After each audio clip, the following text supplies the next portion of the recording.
welcome to this forum. First of all, I would like, on behalf of everyone, I would like to thank LSE Malaysia Club because they organized this forum, giving us a platform to engage in intellectual discourse.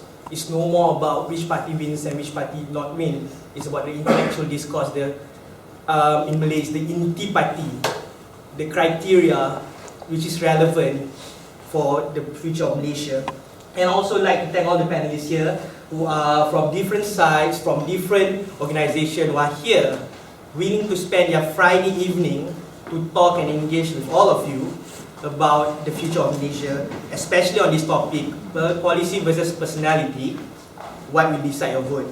Alright, although Azril have given up the introduction for all, I would like to give all panelists 1 minute each just to warm up a bit and say thank you and explain briefly about which side you're from, like Mr. Zariman and Ms. Yolanda and Afif from IDS, Mr. Zariman from Club UMNO and Yolanda from Abolish ISA movement and Bersih, and to give a 1 minute introduction and thank the audience and whatnot before we really go into the issues.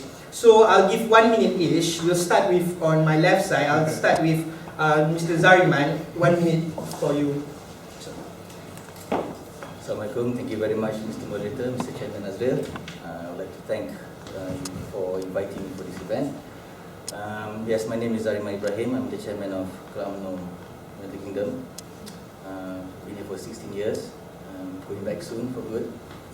I've been with Club UMNO for the past 6 years and currently doing architecture as my profession.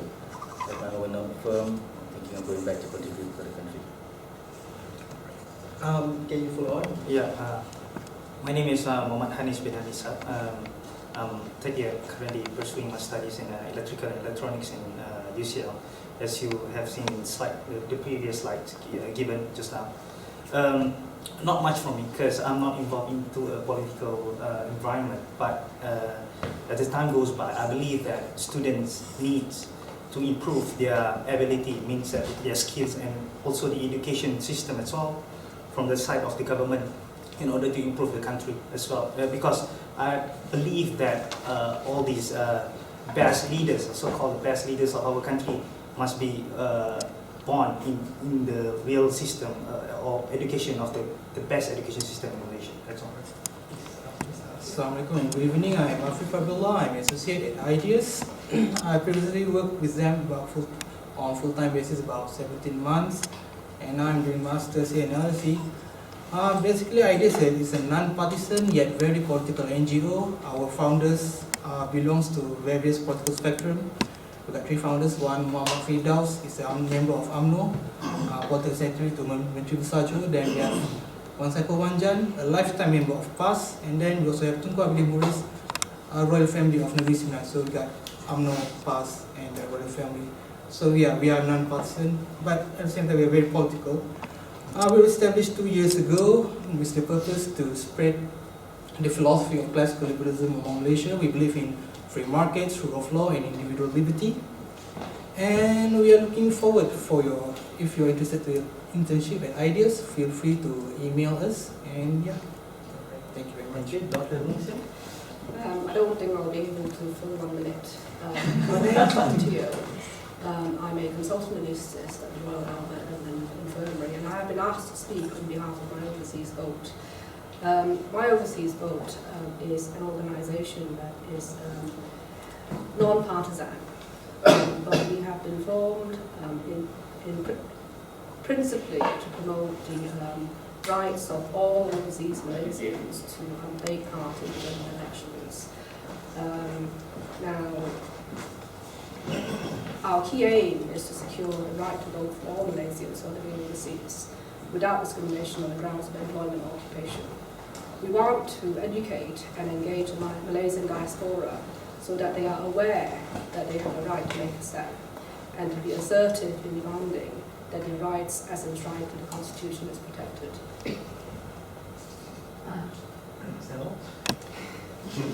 Thank you very much, Ms. Yolanda. Yes, hello. Selamat pagi semua. My name is Yolanda Augustin. I have been living here for about 12 years now. I came back to do A-levels and then did medicine at King's College across the way. It's my great pleasure to be here today. Back in 2001, 2002, I attended a lot of very good public forums and lectures here at LSE. And the club here has a very strong history of encouraging public discourse and debate. So I'm really encouraged to see that continuing to happen with the new team, and thank you for inviting us. I'm not particularly aligned to any political camp, but I do have a very strong passion for human rights. And I've done a lot of solidarity work with Swaram and the Abolish ISA movement, and more recently we've been involved in our sort of London activist group with work on the Bersih 2.0 issue. And also Friends of Pakatan Rakyat. So that's where my interests and my approach is coming from today. Thank you very much. Thank you very much all. So you can see that we have a variety of speakers who can speak on hopefully different kinds of perspective for us to tackle the main issue for this forum, which is policy versus personality, what we decide or vote. I will not interfere too much in this forum because we have all these 5 panelists here with us. But I think it's my obligation to reframe this forum so that all of us know why we're here today. It's not about, at the end of this forum, after 2 hours, that we'll know which party to vote for. It's not about, after these 2 hours, we'll know which are the best policy and which are not. But the purpose we are in this forum is for us to get the guidance, to know if policy is important, where can I look for it? If personality is important, what kind of personality it is? So that when we could go back, we know where to start searching. We are the future of Malaysia, and we need to start searching from now on to make an informed decision. Alright? I'm just going to explain a bit about the format of this forum today. I will give out a first general question for all of the panel to answer within 3 minutes each. And then I'm going to give out a second question where the panelists can answer 4 minutes each, which the first 1 minute is allocated for the rebuttal on anything which have been said before, have been said by other panelists, and then the next 3 minutes answering the second question, and the same thing for the third question, and then it's open to all of you. Is that alright? Okay. So without further ado, I'll move on towards the topic of this forum. So the first part of it, the main part, is policy. So as you all know, policy is the guidance or the principle the government or a side take in shaping the future stand or the future programs of the country. So that is the stand, policy. Alright? So we believe that Malaysia needs good policy for us, for not even for the young people, even for the old people. They need good policies which relates to their life, and also for our future generation, for Malaysians who are not yet born.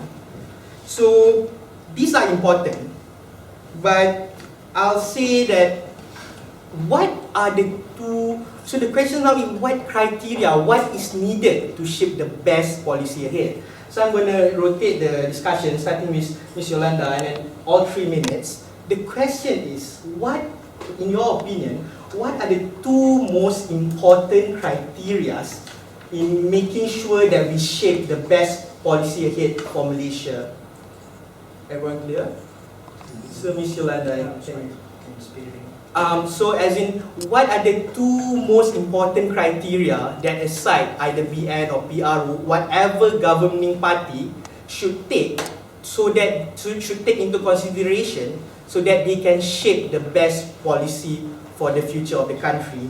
So 3 minutes for each panelist. Can I start with Ms. Yolanda? Okay. So I think for me, the 2 most important things are probably a healthy respect for human rights, and also an environment where we can be confident in the electoral process, so free and fair elections. I mean, one thing which I think is quite disappointing, despite a lot of Prime Minister Dr. Sri Najib's sloganeering about One Malaysia, etc., is a sort of disregard that we've seen in the last 2 years in terms of respect for basic civil liberties and human rights. What I mean by that was that when he came into power in 2008, his first maiden speech in April that year basically spoke about how he was going to abolish the ISA, but then it took another 18 months before he actually made any further concrete movement towards saying that the ISA would be abolished, and only after a lot of public and international pressure. And even now that he said he's going to be abolishing it very quickly, they've also said they'll be passing 2 other laws in Parliament that will enable Parliament to actually deprive people of their basic civil liberties of detention without trial in a sort of very sweeping kind of movement. The other thing which I think is very worrying is the movement that we've seen towards persecuting students in Malaysia in the last couple of years for any involvement in sort of public debates or political activities. And I think that's really disheartening, because it's kind of a shame that we can actually exercise our political rights or our right to intellectual discourse over here in England or in America or in Australia through the various student bodies. But it's so difficult for our peers and for our friends back home to actually do the same thing. And they've always got this thing about the University and Colleges Act hanging over their heads, the fear about the ISA hanging over their heads. So I think if we really want to see Malaysia liberalised and moving forward, we actually need to abolish these 2 sort of main, archaic laws that I think are actually preventing the country from moving forward. Okay, yeah. The other thing is, I think, free and fair elections. In the last 7 months, we've seen a huge crackdown by the government towards the Bersih 2.0 coalition movement. Their demands were very simple. They just wanted a minimum 21-day campaigning period. They wanted free and equal access to the media. They wanted the use of indelible ink and an end to money politics. So we wouldn't be able to see the same situation arising where, in the Cebu by-election, Prime Minister Najib could actually do a vote auction where he could actually offer 3 million ringgit to people to build a school into their bank accounts the next working day, if indeed they voted for him. So these sort of practices are actually very, very unbecoming, and they're actually illegal. If you talk to the international community about it, people are actually shocked that this sort of thing can go on in Malaysia. And I think these are the 2 main things that really need to be thought through and need to be changed if we're actually to see Malaysia moving forward in a way that's more open and more inclusive and more democratic. And I think in terms of policy, the one good thing about the Buku Jingga is that Pakatan has definitely made a very clear stand on it. If they come into power as part of the 100-day reform, they're going to be abolishing the ISA, the University and Colleges Act, and the Press and Printing Act. And I think this is such an important move towards liberalising Malaysia and moving forward with things. Okay. Thank you very much. Dr. Kunsa, can you ask? Thank you. Right. Now, I think we've narrowed down 2 points that we can discuss. So I don't really want to repeat the points that were raised by Dr. Augustin. Now, what I personally believe about policies, about what you should base policies on, is that I'll talk about 2 points really. One is that I believe firmly that any policy should first and foremost be based on protecting the rights of the citizens as enshrined by the Constitution. And that is where my overseas votes come in. Because my overseas vote believe that the right to vote is one of the basic rights of the citizen in any country that claims to be a democracy. And it is what actually distinguishes a citizen from a guest, because it allows you to say, I count. And it also allows the weakest and most vulnerable members of society to have a voice. It has been raised in various newspapers and by blogs by certain members of certain Malaysians who reside in America about why we as overseas Malaysians who don't pay tax should be allowed to vote. And I'd like to stress one thing. Votes and taxes are not the same. Votes are the constitutional right of each and every Malaysian, and to tie votes to taxes is a retrograde step.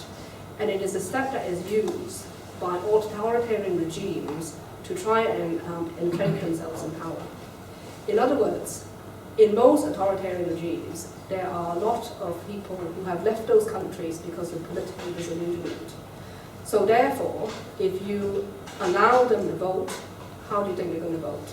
They're going to vote against them. So it is a way of entrenching the elite in power. Okay?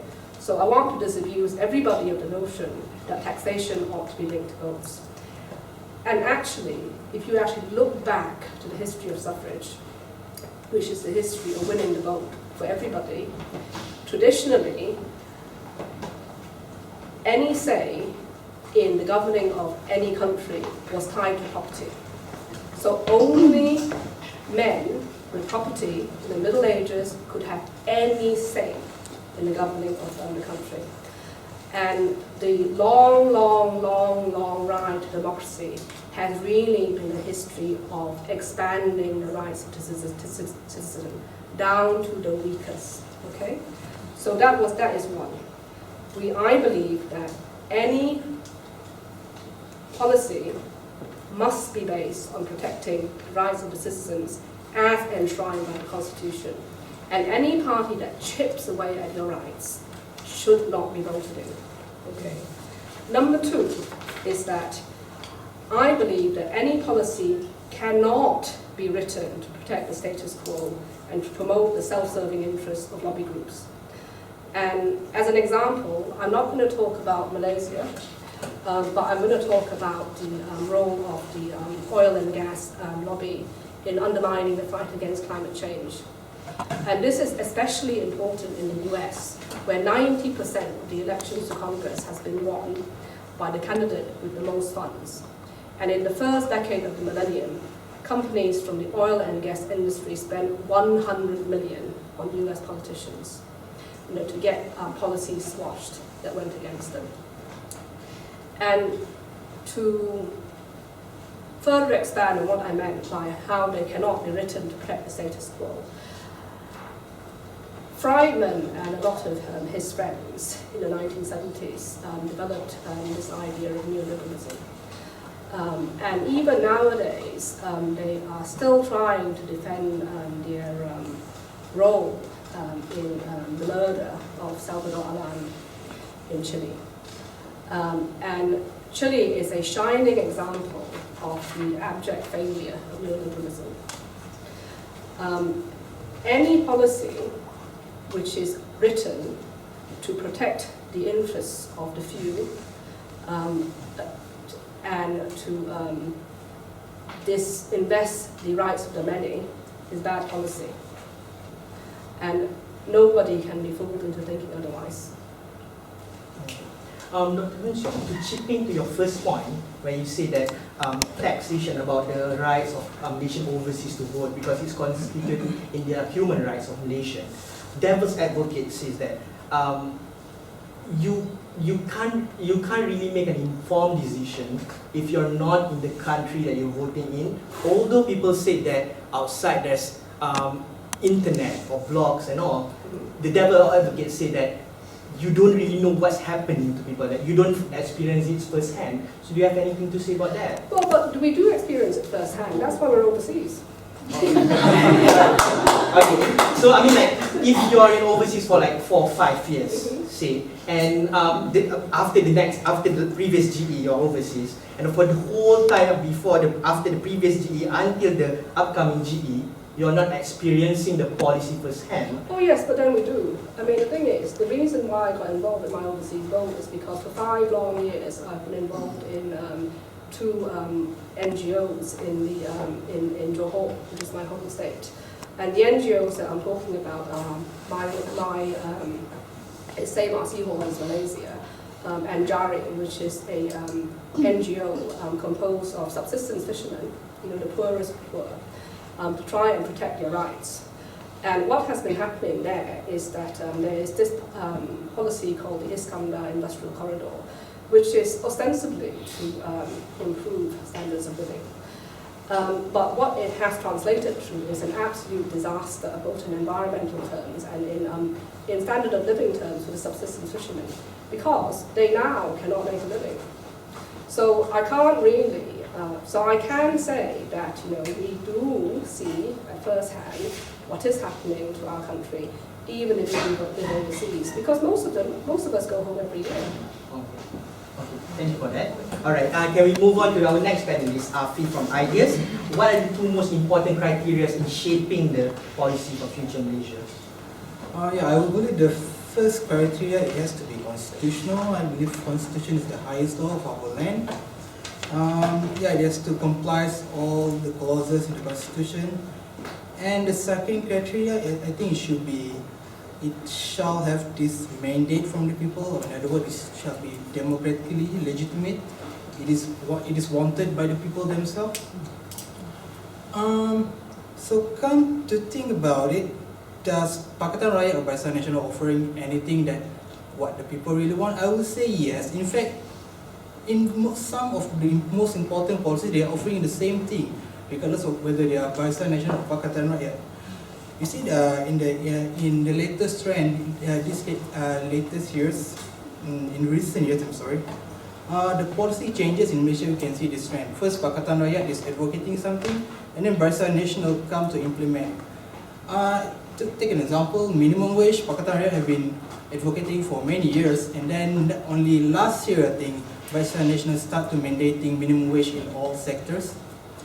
And also, yeah, in some other policies like, you know, they need welfare policy to help those in the bottom 40%, increasing the income, while Pakatan Rakyat talking about increasing the income of the bottom, while Barisan Nasional talking about increasing the income of everyone, like they're talking about this doubling our income by 2020s, from now 15,000 to something in 2020s.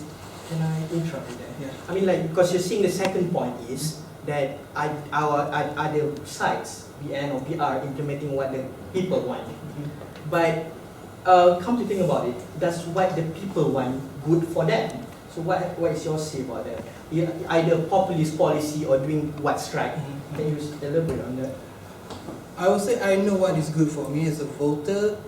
No, yeah, it's kind of difficult whether people know what's good for them. But then again, if an individual do not know what's good for them, what are the authority of other individuals to tell them what is good for them, for the others? So yeah, I come down to it that yeah, supposedly people do know better what they need than what other people can tell them. Yeah, and what the other? Yeah, we can see that lately in Malaysia, people keep talking about, you know, yeah, I'm capitalizing the fact that in front of me there's a lot of overseas Malaysian students and Malaysians working overseas. One of the hard feeling we felt is that some of us felt that we are being treated as second-class citizens back home because of the affirmative action favoring one ethnic over another. And well, good news, both sides are actually doing something to gravitate Malaysian policy towards creating a more equal Malaysia. Well, although at a different pace. Take a look at it. Yeah, because most of us want a more equal Malaysia that treats everyone equally regardless of race and religions. And I can see that both Pakatan Rakyat and Barisan Nasional have the political will to do that. Take an example, I take first Barisan Nasional, the main framework, new economic model. If you look into it, there's a clause, they call this market-friendly affirmative actions. We used to have just affirmative action, now they want to do something new, market-friendly affirmative action. Sounds fantastic, but we all know this is simply a watering down version of the original affirmative action. They want to, how do you say, well, trying to start to treat everybody equally, you know, start to treat one ethnic more special than the other ethnic, stuff like that. And if you look into the if you look into Pakatan Rakyat, they also in the buku, I'm not sure whether it is stated in the buku Jinga, but I heard a lot of Pakatan Rakyat politicians talking about this transition from race-based to need-based. So again, Pakatan Rakyat also have this political will to treat everyone equally regardless of race and religion or ideologies.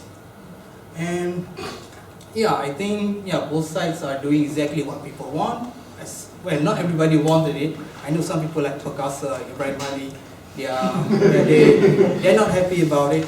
In fact, the reforms that should be done by our Prime Minister Najib are stalling exactly because of these far right wing Malay groups like Perkasa. They claim that this market friendly primitive actions, or to be specific, there's what they call this Equal Opportunities Commission, which is the responsibility of this commission, which is embedded in the new economic model, is to make sure that every Malaysian, regardless of race, religion, to be treated equally in Malaysia. They say this commission is unconstitutional because, according to the constitution, the Malays have to be prioritized over. Well, it's not exactly like that, but you know what I'm talking about. The Malay have special rights over the other ethnics.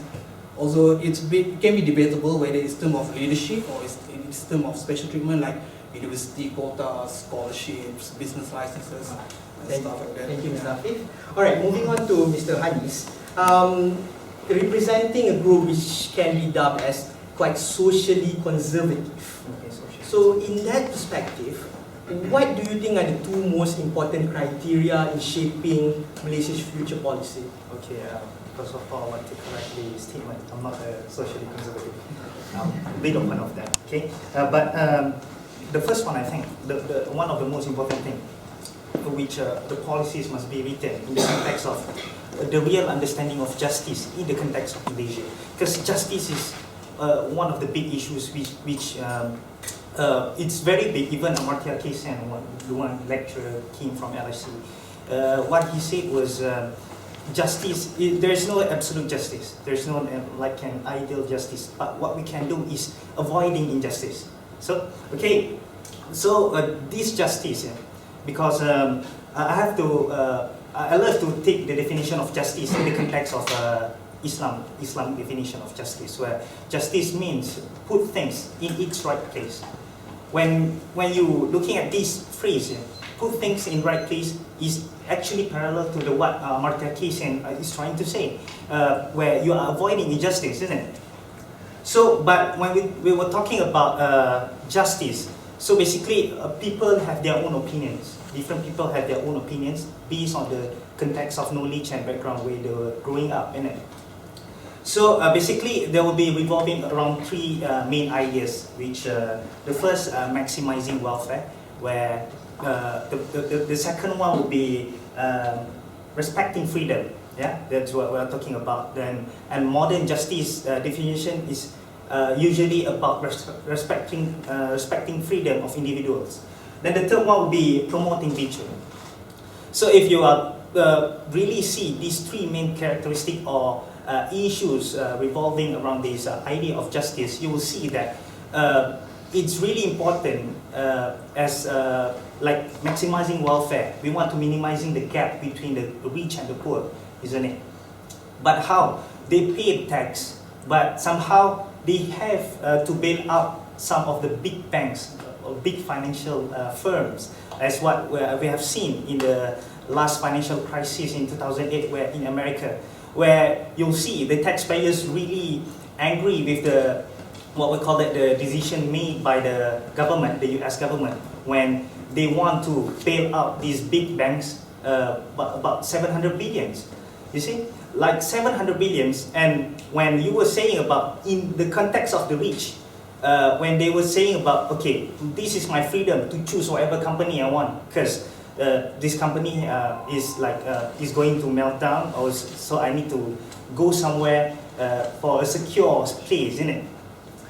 But when this thing happened, they won. So like AIG, for example, from these 700 billions, they took about 78 billions just to pay bonus to all these higher positions in the people of these big firms, so-called big firms. So when the taxpayers see this, because they pay tax, they pay the money, they are promoting welfare, but unfortunately they have to respect, they are enforced by the government to respect the freedom of the rich. So it's really hard, and we have to see, what I believe is we have to really understand what is the concept of justice in the context of Malaysia before we proceed to produce the best policies for our country. You have 1 minute for the second. The second one is I believe that the policy must be written in the context of within the environment of knowledge, because I just believe that it's wrong when people with economic background saying something about Islamic law, for example.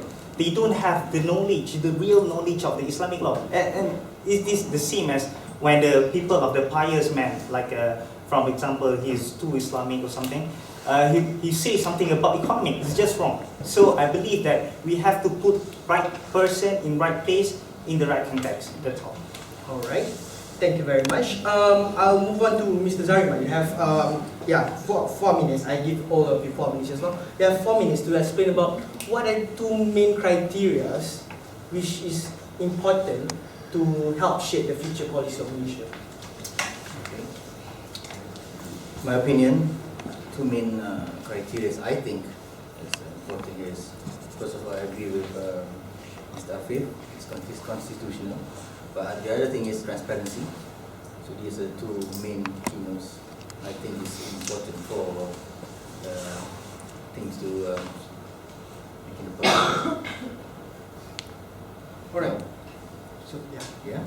Well, since I'm from UMNO, obviously I would say, explain to you things about policies that's been running around, it's been implemented here in Malaysia. As you know, policy is basically a set of rules, as how Mr. Islan has mentioned earlier on, his principles, guidelines. Although they have all these states down, we have to have limits and boundaries. Okay, we have we have old policies which is not applicable anymore, where things change over time. So as you know, government now reforms new policies, mainly the GTP, ETP, new economic model, 10th nation plan, blah blah blah. And now it's being implemented for the past 2 years, all gearing up for Nationhood 2020. Right? Now how do they ensure that the efficiency of these policies being run? Okay, obviously this is a self-sustained sort of entity. They don't really just write down the policies, but they also think about how to make sure things are delivered effectively. So the government introduced a mechanism with a series of KPIs to measure, evaluate, and improve the quality and effectiveness of the service. They want to ensure that the satisfaction of the people is kept high, and it also at the same time it motivates the ministers or people in charge of doing whatever the policies are to perform better in their areas. So you can see like the NKRA, National Key Results Area, this is under GDP. You look at the 6 major policy areas, which includes crime reduction, and main thing is crime reduction and corruption.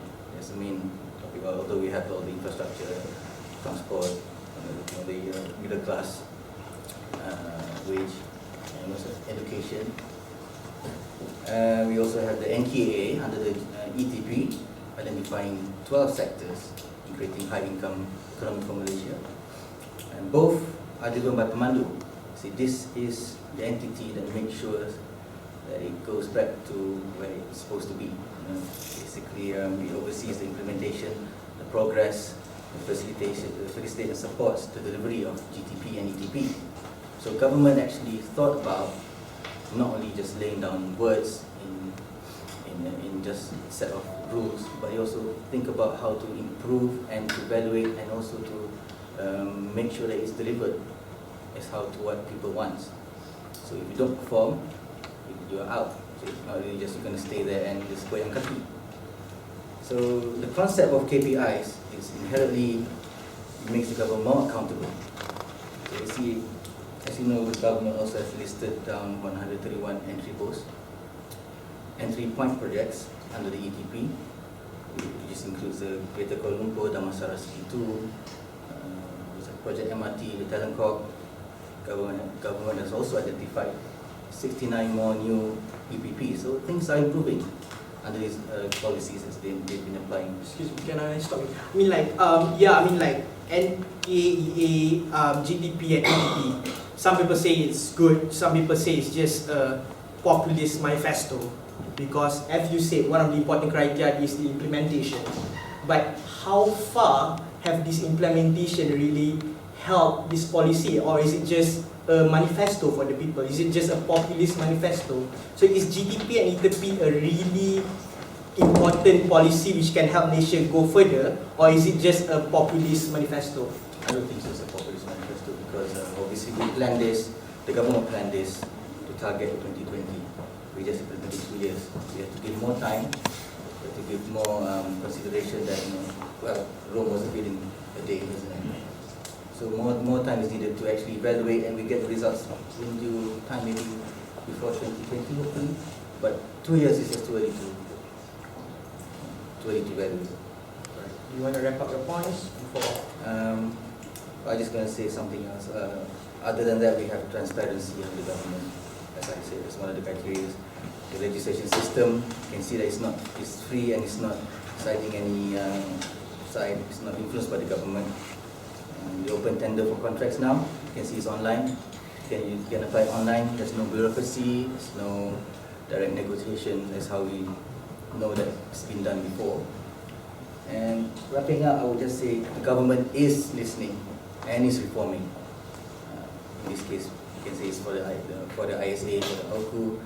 These are clearly what people want, and the government responded to them with the action. And all these efforts are the ones to ensure that the government considers the best way forward towards the nation's good. Alright. Okay everyone, so that's done with our first part of it, which is policy. Now moving on into personality. And all of you will have, I will start with Mr. Afif and go same round again. Every panelist have 1 minute to rebut on the points that other panelists have said. And then another 4 minutes to explain about the second part, which is the personality. About personality, I don't want to go into what are the best criteria, what are the best personalities and things like that. But going into more specific thing, which is one, about voting your MP, your Member of Parliament, or your ADUN.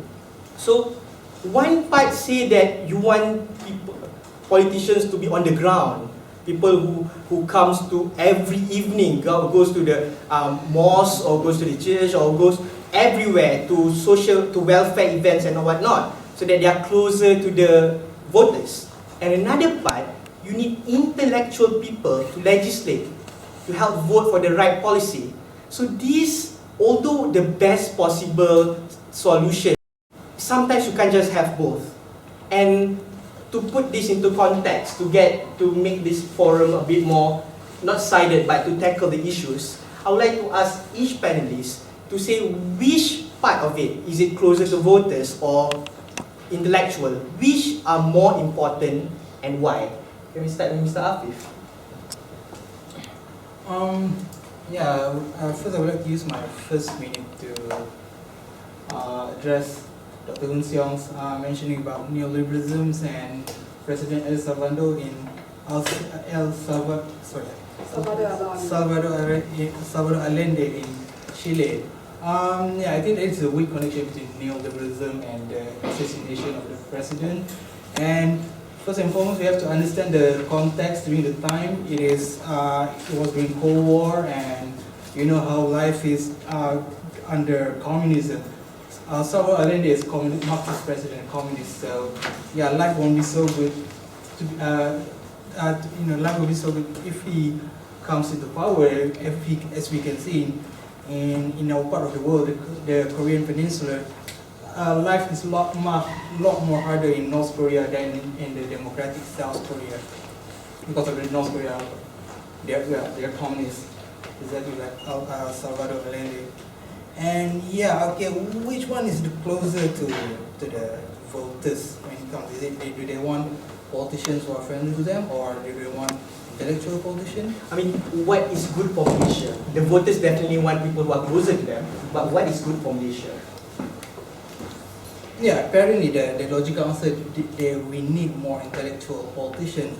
But come to it again, if you look at the trend, the culture in politics all over the world, same thing happened like in the United States, where the politicians, they are good orator, they are good actor, but they have their own advisors around them, advising them what to do, what not to do. They have their own think tank, tell them what to do. So it is the politician's job to come down to the street, to meet people, shake hands, kissing babies, stuff like that, to gain votes.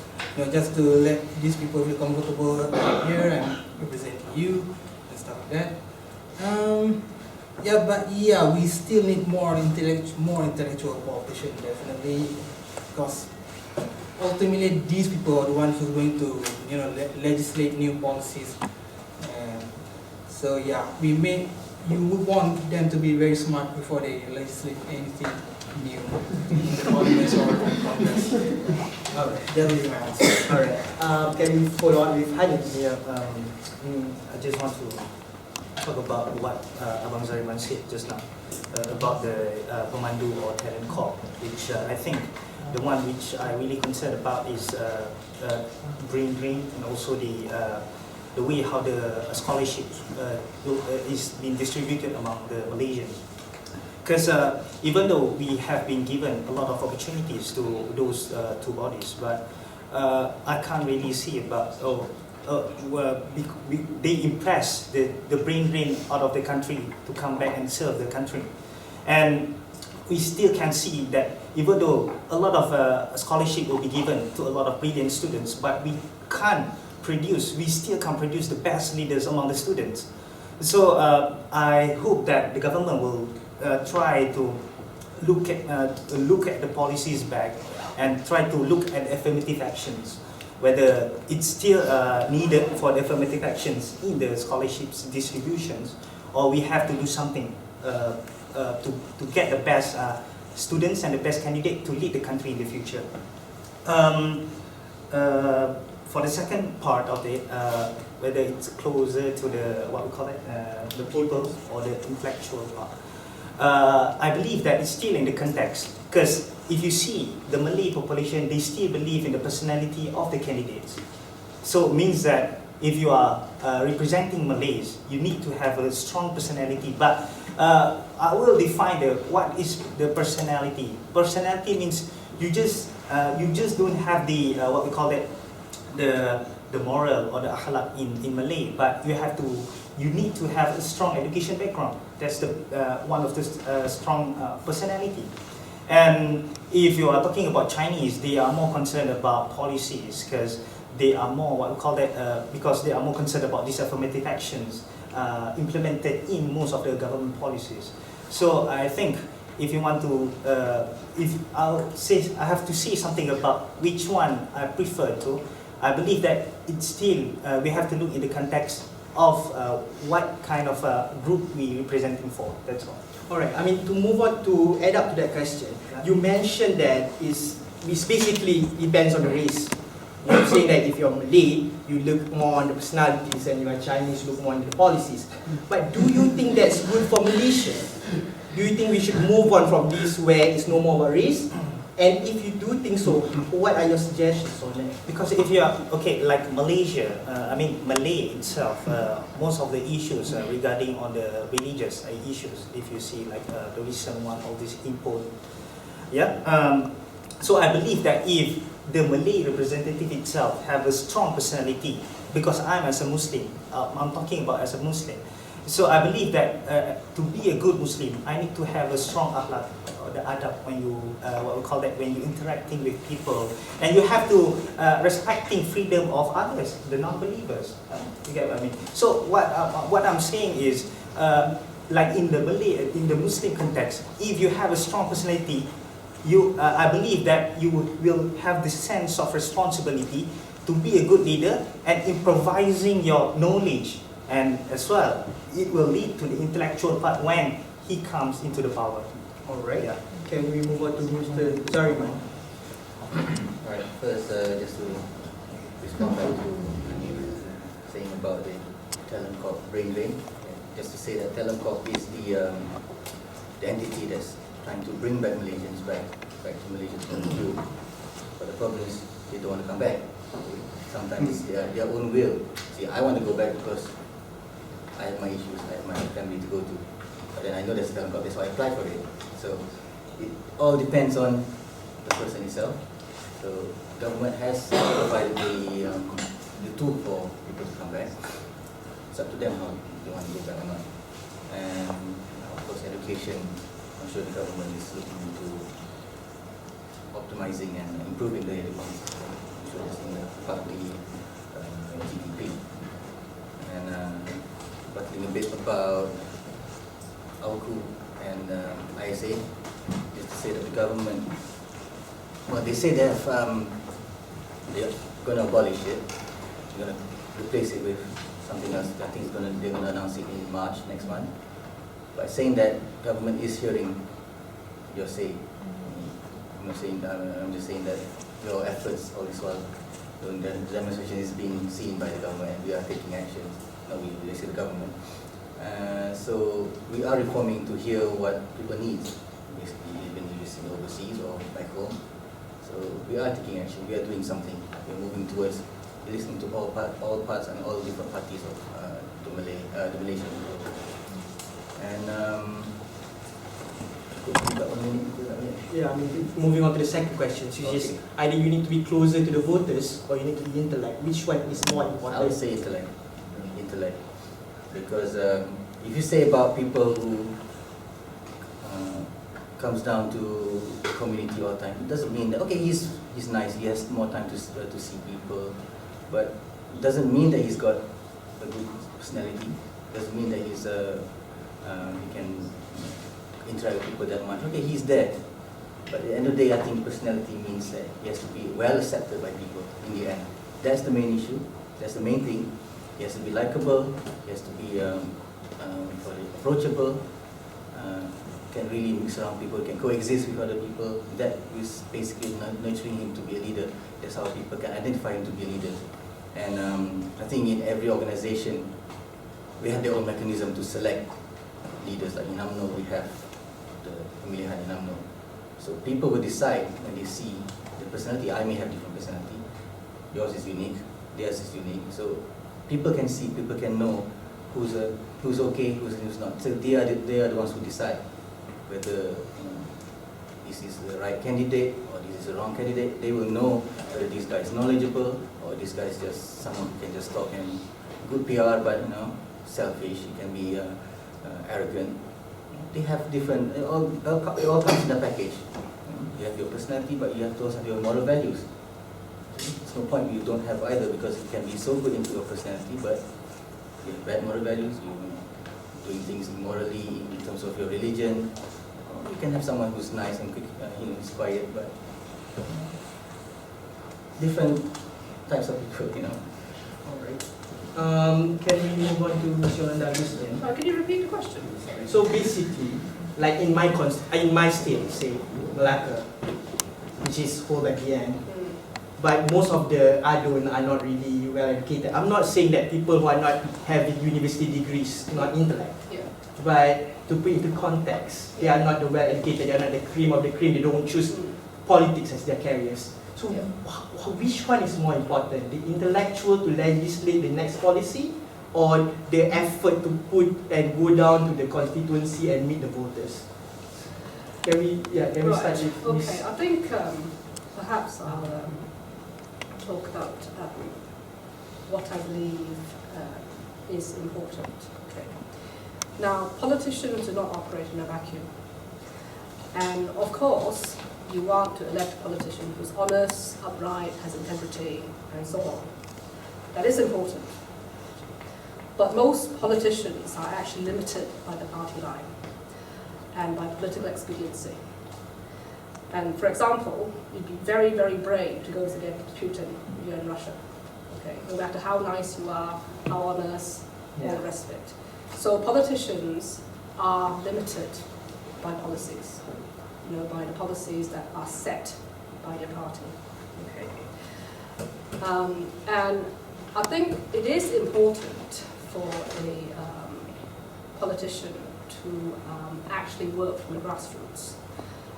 Because unless he works from the grassroots, he won't know what policies are going to be sustainable at the local level. Because in other words, you can be extremely intelligent and you can sit in your ivory tower and you can write policies that are overarching, that you think will benefit the citizens. But when it's actually implemented at the local level, it's an absolute failure. And that's because he hasn't gone out to do his homework. Okay. Now, I want to move away from this concept that that personality is the most important thing that you vote for in a politician, because a politician with a strong personality, with bad policies, is an absolute disaster. And this disaster can actually cost in terms of human lives. And what I'd like to quote really is the example of the Holocaust in Germany. Because people like to say that, well, it was all thought up by Hitler during the Second World War. But the actual final solution was thought up by seven Germans, all very intelligent. They all went to universities, they were top of their class, and they met in this mansion in Germany 7 years earlier, 7 years before they were elected. And they had already planned the extermination camps. Okay? So they had extremely strong personalities, and when they got elected, they implemented their policies. So you have to have citizens who by and large know what the policies are before they are swayed by a politician's personality. Okay? So I think that the only politicians that are saints, because they had problems and they weren't always right, but they serve as beacons. And one of the reasons that they do that is because they were prepared to walk the walk, regardless of the personal costs to them. But the thing I'm trying to say is that these politicians are very rare. They're very, very rare. And most of them are limited by the political line.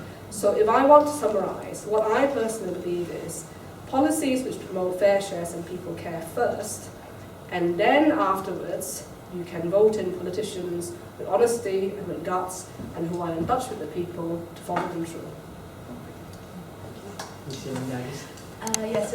Just a point for Saudara Zariman. I think you mentioned about the abolishment of the ISA and the fact that the government is actually listening to the people. Personally, I feel if that was actually true, then we wouldn't be seeing these two other security laws being rushed through in a very untimely manner. There will be more public consultation and also consultation at a sort of judicial level amongst our High Court judges to really be certain that, of course, I mean, at the end of the day, we do need some sort of legislation that can protect against terrorism, for example, or those sort of extreme forms of violence. But how we see the ISA having been used in the last 50 years, it's basically managed to detain 10,000 people. Most of these people have actually been political activists or, writers, educationalists, human rights activists. So, nobody amongst most of these people have been trying to, blow up parliament or various sort of like radical stuff, as far as I know. And the whole international community is very aware that when you're able to keep someone in arbitrary detention without trial for 60 days and then get that permit renewed, by the Home Minister effectively indefinitely, and in one case there was a detainee that was detained for 16 years, that is something which basically just puts too much power in the hands of the government to actually exterminate and deal with any political opponents, anybody that they don't like. And I think we saw very clearly that unfortunately torture and detention does happen. We saw it happen with Anwar Ibrahim.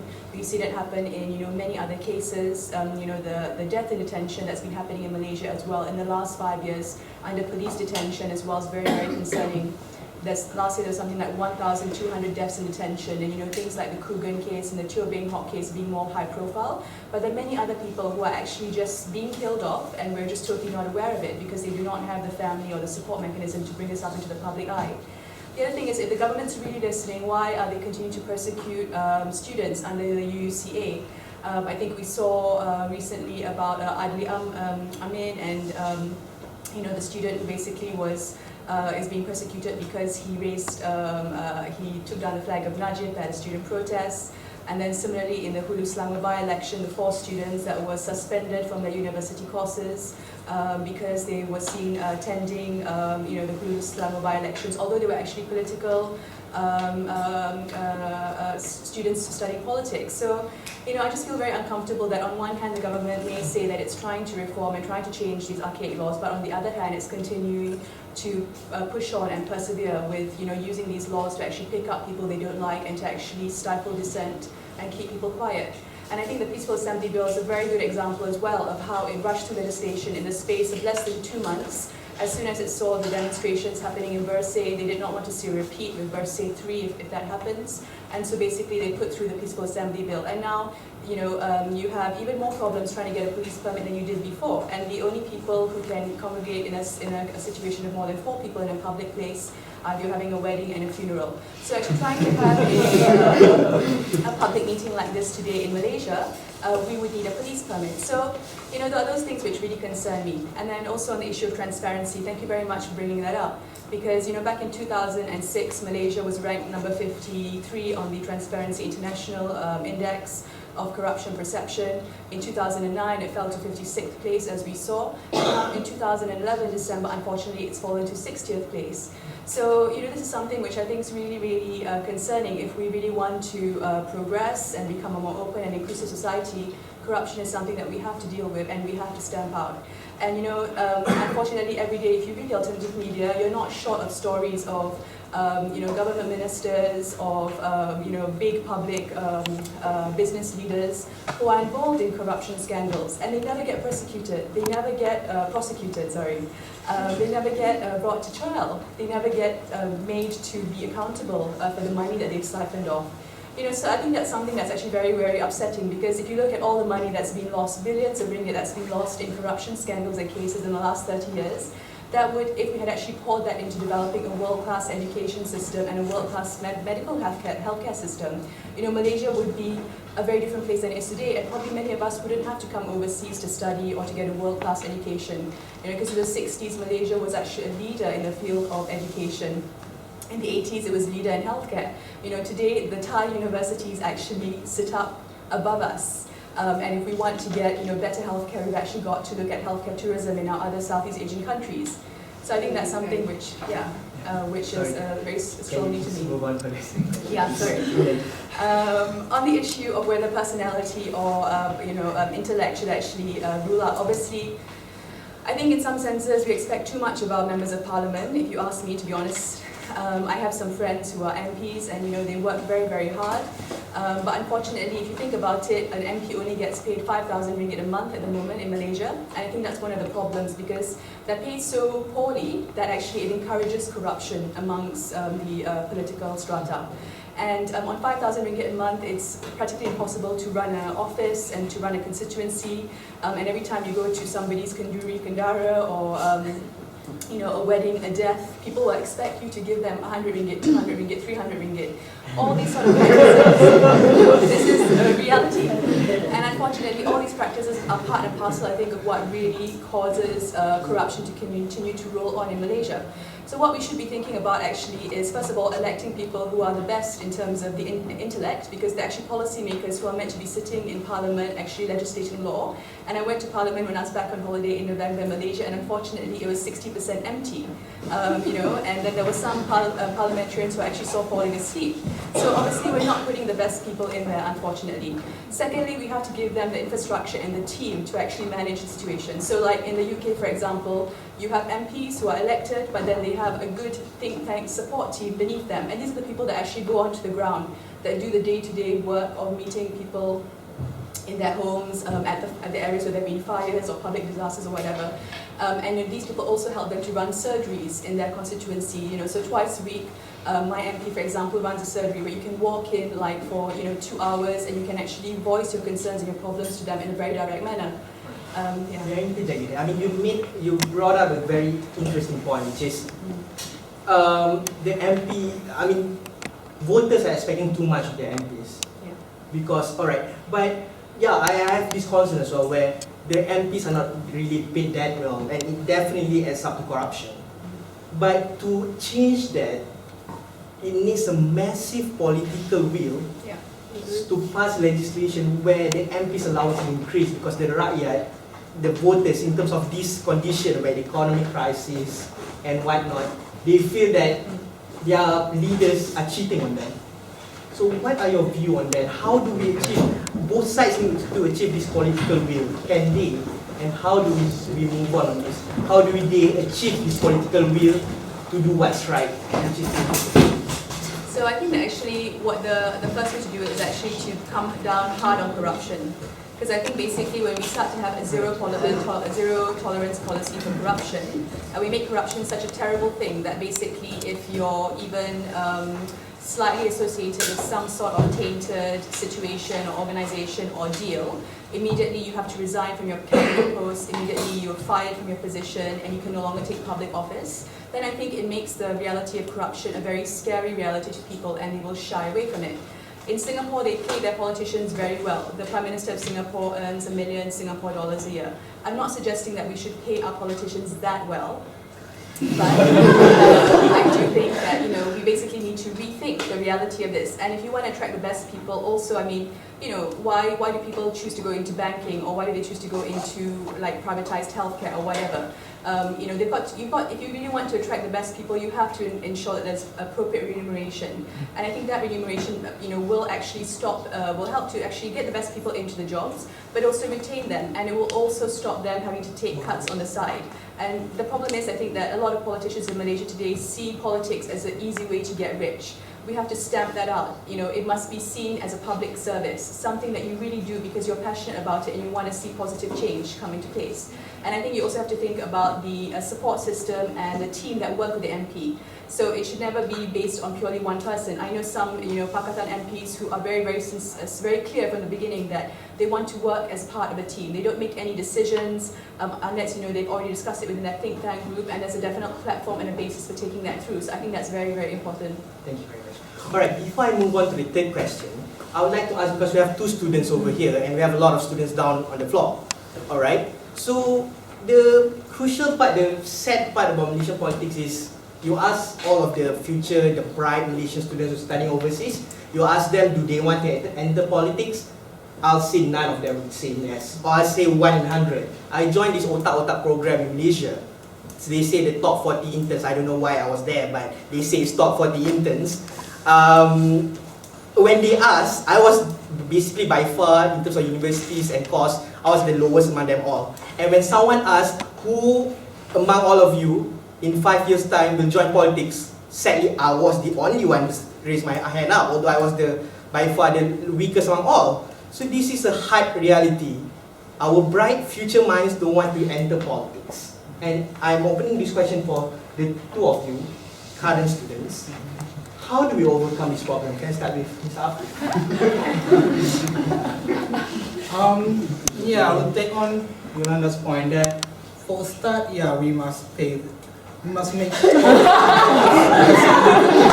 career. But no, I'm not referring holding party position. I'm referring civil position in government.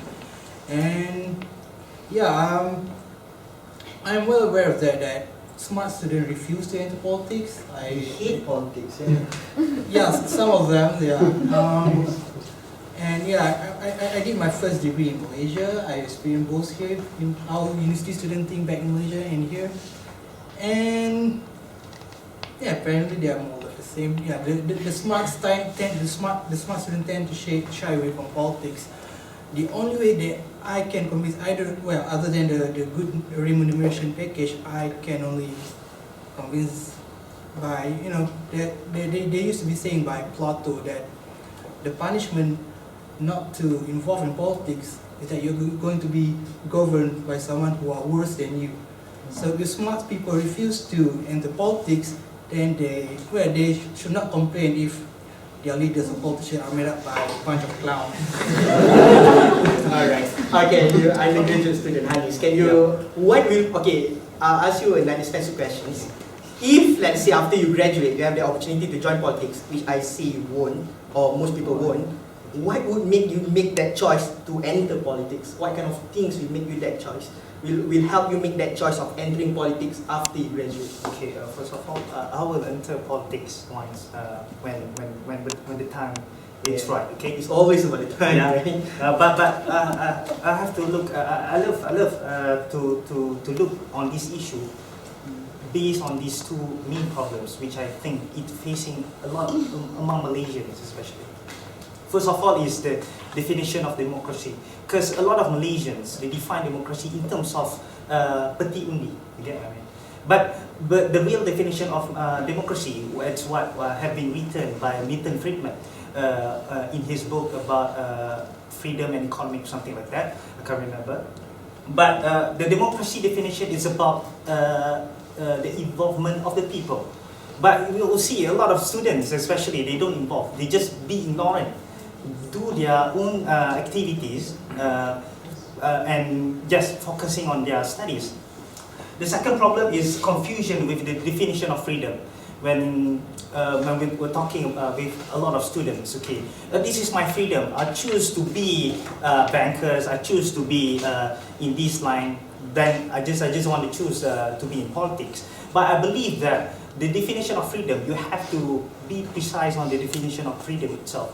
Because if you look at the book of these principles of utilitarian by John Stuart Mill, for example, on liberty, where what we call that the definition of freedom, it's your freedom, but you have to see the limitation of your freedom, the individual rights, when you try to cross the boundary of the collective freedom, which means that that's your individual freedom to choose whatever you want to be. But the problem is the collective freedom, which means that the collective society freedom, they pay tax to bail out you. I mean, to give your scholarship, for example. So it means that you need to limit your what we call that the individual freedoms, individual rights, and also the collective society freedoms. And when you see the collective society freedom, you will see that, okay, this is my responsibility as a student, being bailed out by the people, and I need to involve in politics or whatever it is, policy making, for example, in order to improve the country. That's all. All right, yeah. Thank you very much. All right, now moving on to the third part of the questions. I let them all have 5 minutes as well, like the second part, and then I'll open it up to all of you so that you can ask questions. All right? Okay, the third part, we've talked about policy, we've talked about personality. Now it comes back to the topic of the forum itself. Policy versus personality. What we decide or vote. So can we start with Mr. Zariman? Okay. First, I just want to touch about the Ali Ahmad's case. I think he's not prosecuted, he's been given a disciplinary action. But still be persecuted, if not prosecuted. Yes, we'll see onto that, but yeah. It's just to say that government don't really, it's more of his behavior that the actual schools taking action with, not rather than the government getting involved with. That's one thing. And The then, UKM4? sorry? The UKM4? UKM4 is also, well, that I need to double check on the case as well. What other things I want to say again? The next bit is about your, what were the points again you said before?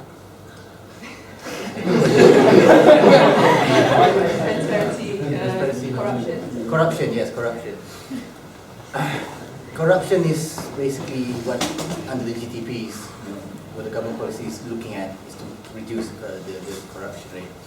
Although it's going up, as I said, it's still new, it's still quite fresh for the government to actually evaluate and to get a good results. Although it's going to 60, but I'm sure within the next few years, the government is combating this through the GTP program.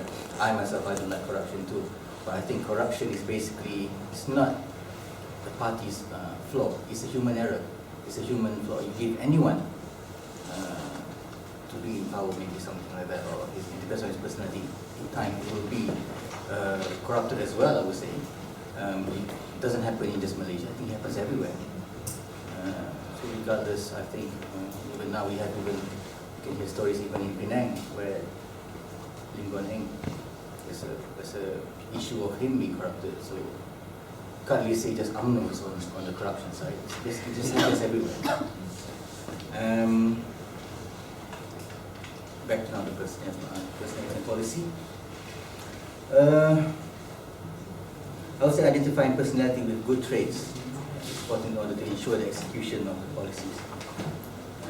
This is to ensure the mechanisms be implemented the correct way, ensure the right message will be sent out to the people. Policies are set of guidelines to achieve certain goals and targets which are fixed. Right? Implementation of the policy depends on the practitioner. This is where the personality comes in. Positive personalities will lead to success, successful government policies and the satisfaction of people. Negative personalities obviously will lead to corruption, failure to achieve all the aims and targets.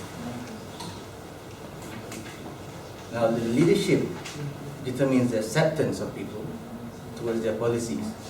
So, for example, Barisan Nasional with the current TTPs and ETPs, and Pakatan with their Bujingga. Currently, the new reform policies, I said, is being implemented and is being assessed from time to time for the betterment of the nation. This is the government's mission and vision for each programs. They're really serious about implementing them. We also talk about the existence of the social media blogs, internet.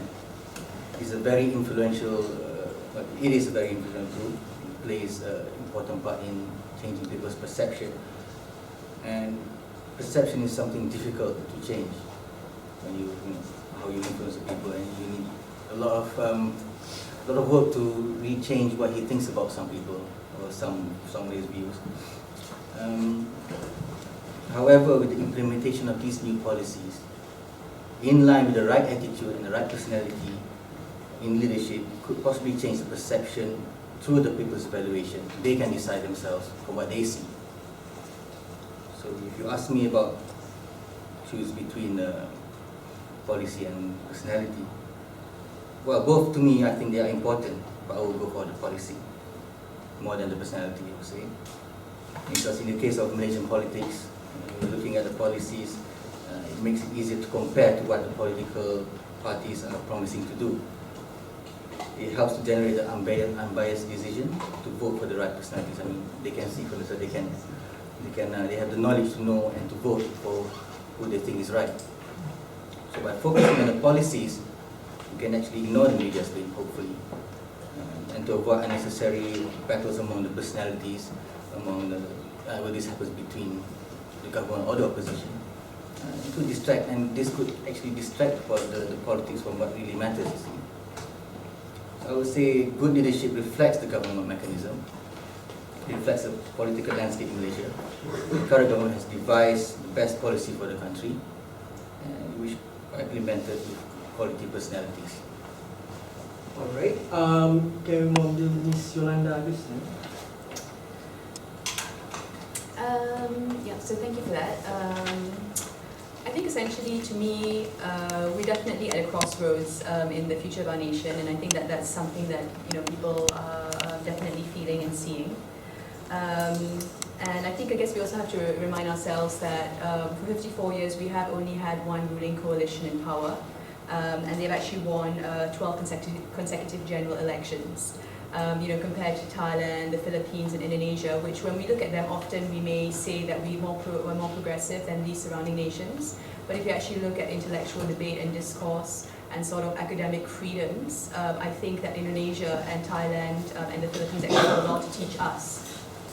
Also, when you speak to people who are not familiar with Malaysia abroad, and you explain to them that one party has been in power for 54 years, it actually comes as quite a shock. Because in any sort of functioning democracy, I think this really lies at the crux of why we're dealing with some of the big problems we're dealing with today. In that famous sort of adage that absolute power corrupts absolutely. And I think when I was growing up as well in Malaysia, obviously with the sort of history books and the textbooks in school and stuff, for a very long time I thought that BN could be the only party that could rule, and that they had a mandate and an automatic sort of right to rule, if you like. And it wasn't actually until I came abroad, and I think I was sort of lucky enough to sort of be exposed to other sort of political systems and to see how campaigns and politicians behave and conduct themselves in other places of the world, that I realized that actually what we are accepting in Malaysia is just simply not good enough. For example, like within the last 10 years, there have been two different governments in the UK that have come into power.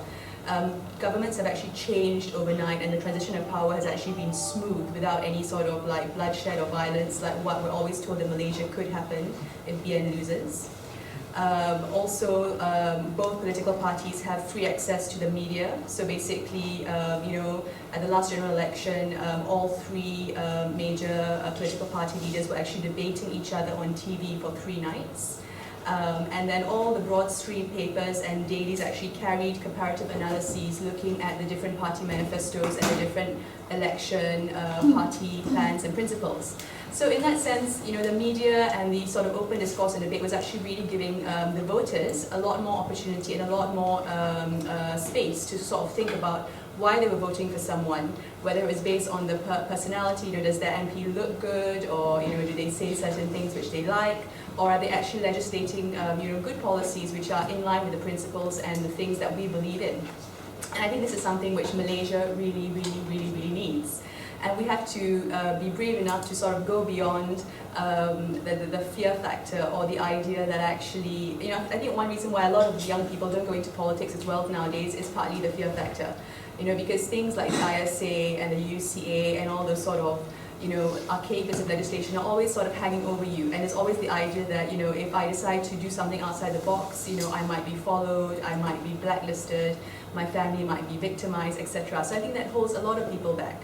On the other hand, I would actually say to you that, you know, 10 years ago, I was friends with people like Nick Nazmi and Rafizi Ramli and you know, Nurul Iza and stuff, and they were all students like you, and they were also actually attending a lot of talks just like you here today as well. And yes, they were very frustrated with the system, and yes, it looked like there couldn't be a lot of positive change, but they actually made a decision that they were going to actually become part of the solution rather than just sort of complaining or, you know, pointing out what the problems were. And today I'm very proud to think, you know, when we actually look at like Southeast Asia, I think in Malaysia we have sort of the pool, the pool of sort of youngest MPs or youngest future leaders, like the biggest pool if you want to think about, you know, our neighbouring countries. And even in the UK, I don't think you can find a group of like 20-something, 30-something MPs who are very much, you know, in the middle of nation building. So, you know, apart from them, you've got... Can you move on to the question, the final questions, the policy versus personality? Yeah, so I mean, so and you've got people like Hannah Yu and stuff as well. So anyway, and also Kari Jamaluddin, I mustn't forget him, sorry.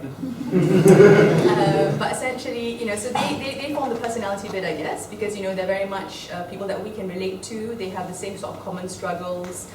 We can, you know, align ourselves with them, and I think that is important.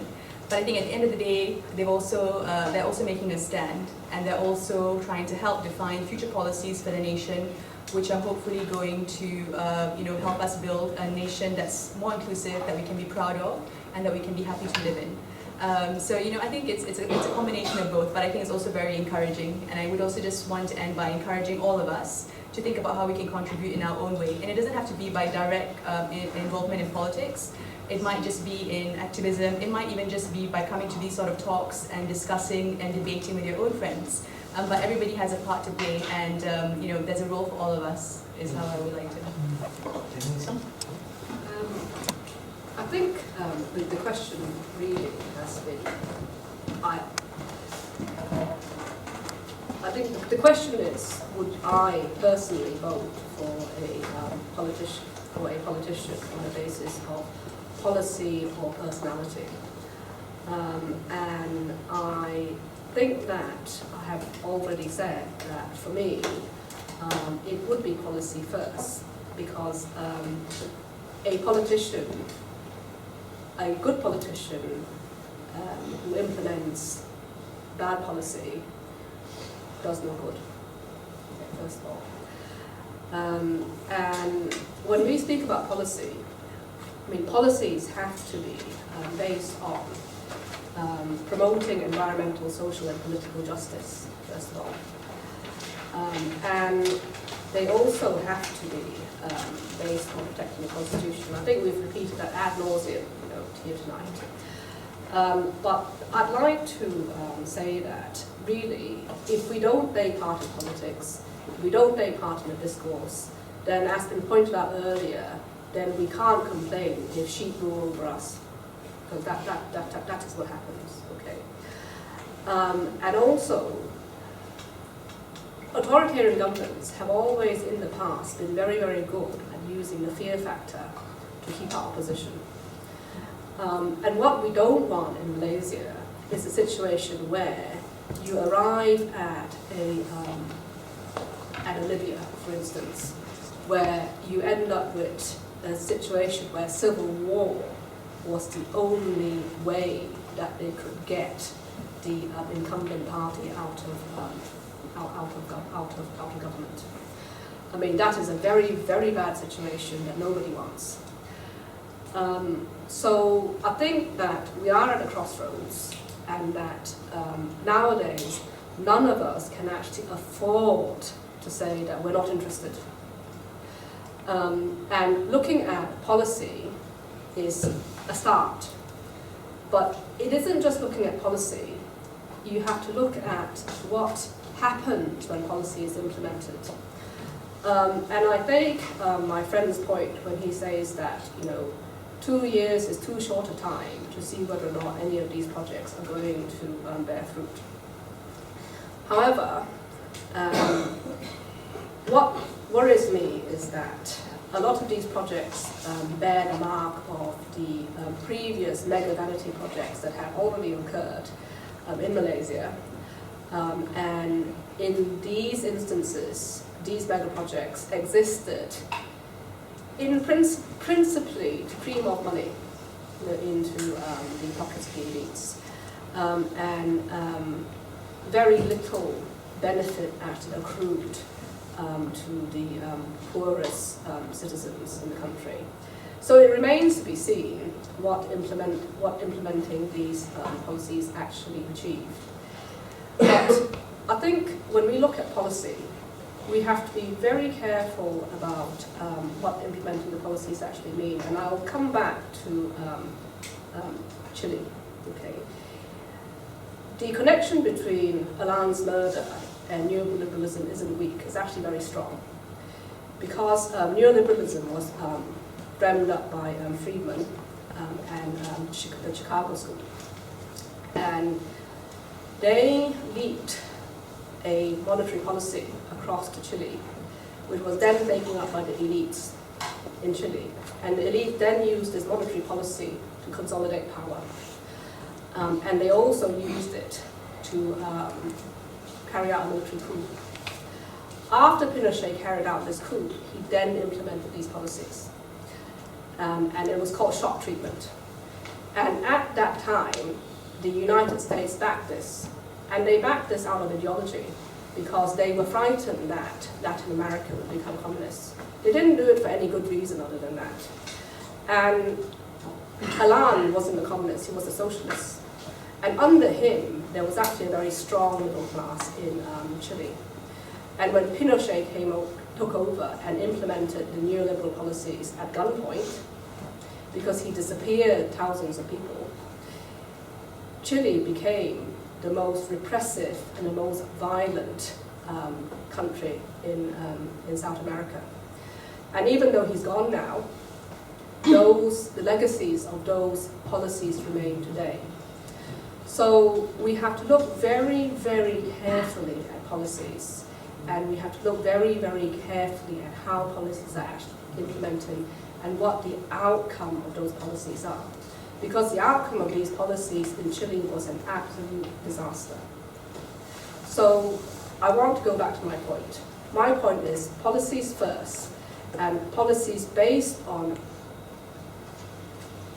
a fairer distribution of wealth and justice for all has got to be the cornerstone of any policy making. And the personalities come after. Thank you very much. Mr. Afif? Yeah, I'm not sure whether to further continue with the Chilean story. But yeah, I give a short rebuttal of that. Yeah, Allende was murdered. Only after that, Pinochet started implementing neoliberalism. It's just a policy that he imported from the United States after he murdered his opponents. So yeah, I don't think there's a link between that. And if you look at the statistics, Chile is one of the most well-to-do countries in South America. They have one of the highest per capita income. Every time South America being rigged by economic recession, it's Chilean who come out first from the recession. They're the one who will come first because of their free market economy. And yeah, I'll come back to the original question, policy versus personality. I would say in the long run, it will be both policy and personality. Yes. But given in the short run, in the political context in Malaysia, I think we need more personality than we need policy. As for from the first session, I think both sides give good policies. The Barisan Nasional have this new economic model. The Pakatan Rakyat have this buku jingga, or what they call this common policy framework. I think both are good. So it comes down to the question, can they deliver these good policies? Let's have a look first at the Barisan Nasional. Najib, yeah, it's a good policy, I like them all. But sometimes we can see that looks like he's being lonely at the top. He's trying to introduce these radical reforms, which his own party disapprove. He's sort of a lone man at the top, and his party does not really supported it, and hence the outcome is that his good reforms are stopped because he did not receive sufficient support from his own people. But on the other hand, it takes a lot of strength, it takes a lot of courage to implement these radical reforms in the face of rejection of your own party man. Example, I would say Margaret Thatcher is one of the strong leaders. She faced the same problem. She was rejected by her own party man, party woman. And ultimately, it was the Conservative Party themselves who brought down Margaret Thatcher. It wasn't the opposition party, it was her own party brought her down because her own party doesn't like her policies.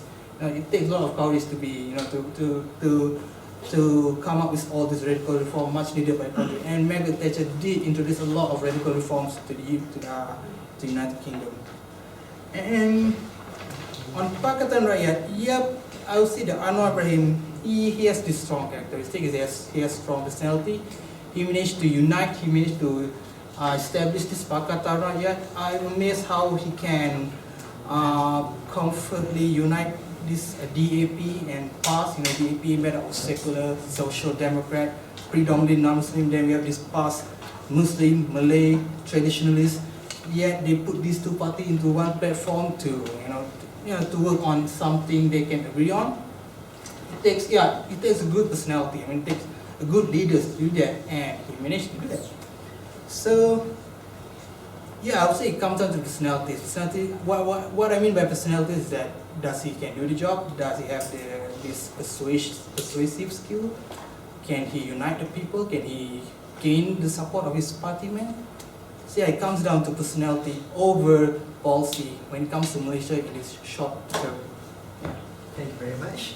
Alright, the last part of the Really, I'd like to talk about the Dr. Tin Xiong points and also the Afif points, where you can see the clash between the left and the right, the political understanding. I just love to take the model of Otto von Bismarck, the German father, isn't it? Where he combines both of these, the left and the right understanding of the political things. Right?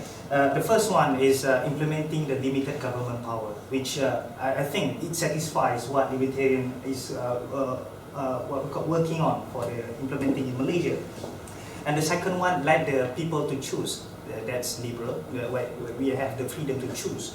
But the third one is self-regulatory, which means that when all these higher people, the rich people, where they make profits, when the government is reducing in power, because they make profit a lot with the reducing power of the government intervention. So they have the self-regulatory, which means that they have the sense of responsibility, to give it back to the people. See, so it leads to the fourth one, which is the social responsibility. You give it back to the people. Once you get rich, give it back, build up any foundations, helping the poor to minimize the gap between the rich and the poor. That's all. That's what I would like to say about the points of Dr. Hin Xiong and also Afif. Back to the main questions, policies and personality.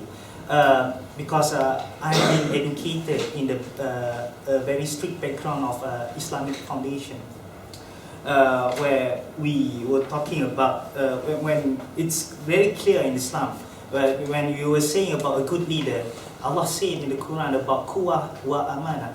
Kuwah means the strength, and amanah means the integrity.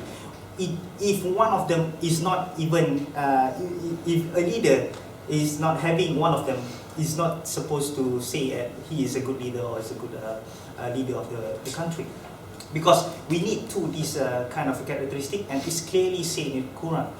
So kuwah in the context of this time, which the modern, the strength, which means the ability to run the country, which means it comes with the policies where you are able to develop a good policy for the country in terms of economic, education, healthcare, and everything.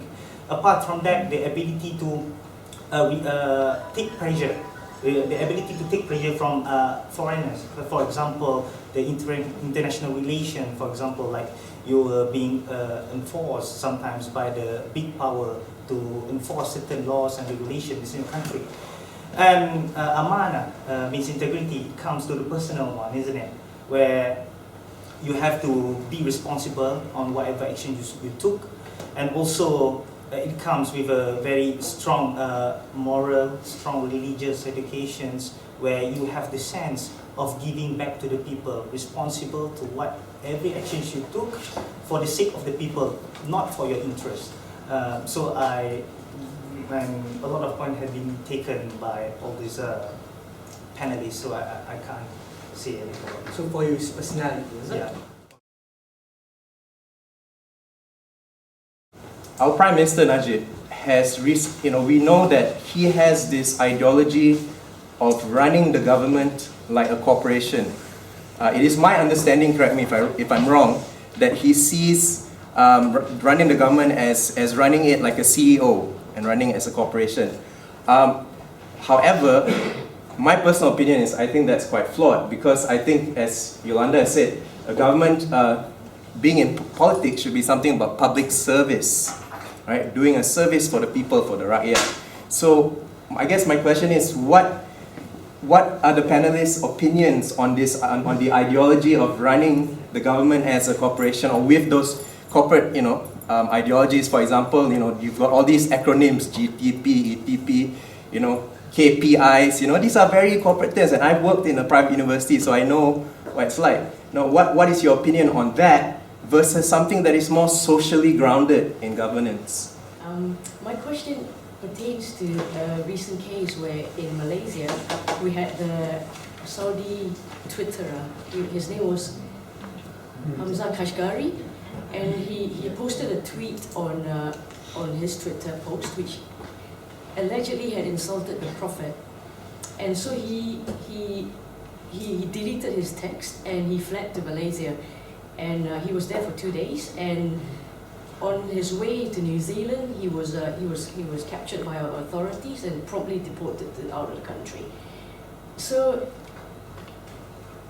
very quickly now, what I'm trying to illustrate is Malaysia hasn't got a policy of how to deal with cases like this, because we're not signed up to the International UN Convention of Human Rights, nor the UN Convention for the Treatment of Refugees. So there was no policy to guide us on how to act. And on top of that, whoever made those decisions to deport the person lacked the moral judgment or the good judgment or the personality to take a decision on it, to think about it before acting. In this circumstance, there was a vacuum of personality and policy. So my question to the panelists is, if another case like this arose, how would we deal with it? My question is directed to Mr. Hanis. I'd like to ask you to clarify on your stance on individual freedom versus social freedom, because I can sort of see where they will sort of contradict each other. So if you could clarify, how would you define individual freedom and how do you define collective freedom? And also on the topic of why students are so reluctant to get into politics, I think a major factor is the climate of fear. Because I find it quite odd that you're asking us why we are so reluctant to participate in politics, when back home, students who are willing to sort of give themselves into political participation are being prosecuted. So my answer to that would be, once we can freely have our own opinions and participate without fear of being prosecuted, that's when we will willingly participate. So we'll move on I'll just get up to the personal question first. So Mr. Hanis, so can you please enter into the question, please? Okay, about the individual freedom and also the collective social freedom. Actually, I don't like to take these kind of example because it will put a lot of chaos.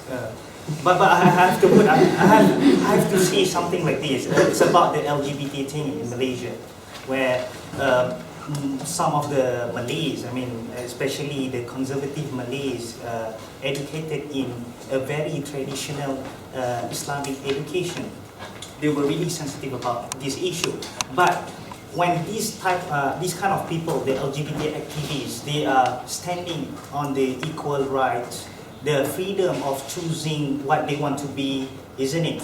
But in this context, I would love to take, for example, this example, because it's your individual freedom to exercise whatever you want. But you have to see, as what have been mentioned on liberty by the, what we call it, the John Stuart Mill in his book, The Defense on Liberty. He was mentioning about you can exercising your freedom, your individual freedom, as long as it doesn't cross the boundaries of social collective freedoms. Where when you see the social collective freedoms, you have to see and look at the context in which country you are in. For example, if in this context, like if you were saying about, like if you are in UK, for example, if you are talking about the immigrants policies and you are opposing about the immigrant policies implemented by this conservative government, then you will see that a lot of British will be get reluctant because they say that, okay, this is my right, I'm British citizens, I have to get this one. So back to the context of Malaysia, you'll see, because most of the Malays especially, they are, as I mentioned earlier before, they are educated in very traditionalist education of Islam. So you'll see that if you are like forcing the government to put what we call it a special rights on this certain group of people, like in this case is LGBT, you are actually scrutinizing the social stability, which social stability in this case is the collective social freedom. Every one of us will agree that we want a social responsibility, isn't it? And we want a social stability. And yes, you can exercise. The only problem with the Malays, some of the Malays, which is educated in the traditional Islamic education, is they don't respect. They don't know how to respect others' exercises. You get what I mean? That is their problem.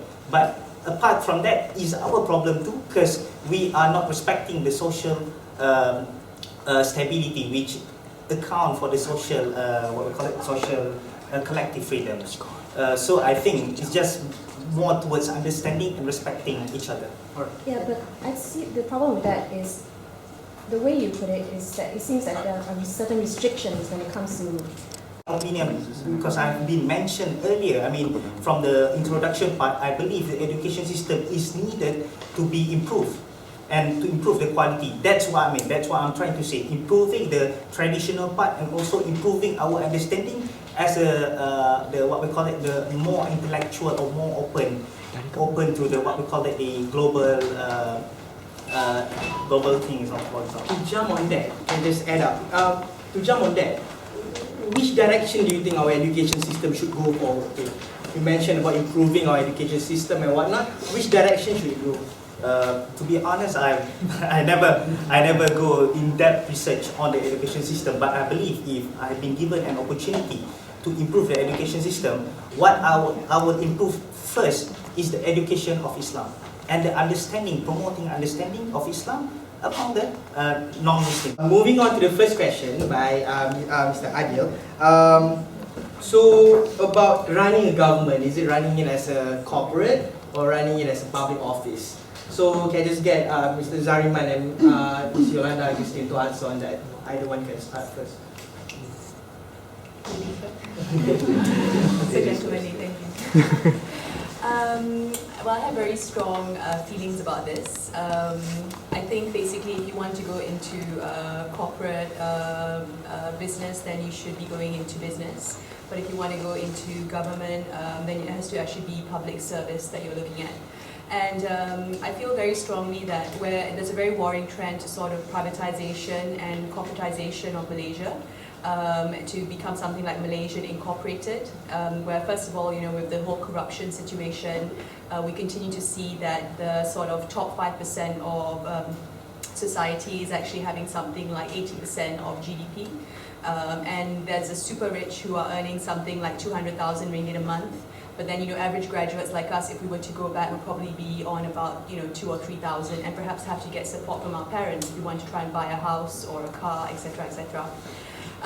Just to give a specific example of the healthcare system, basically in Malaysia there's only 28 million population. It's a small population and it's relatively well targeted in the sense that it hasn't got a lot of infectious diseases, people are relatively healthy, and if we wanted to do a good job of actually improving that system, we could do. Unfortunately, the government only spends like 4.6% of GDP in healthcare, whereas the WHO says that it should be at least 7.6%.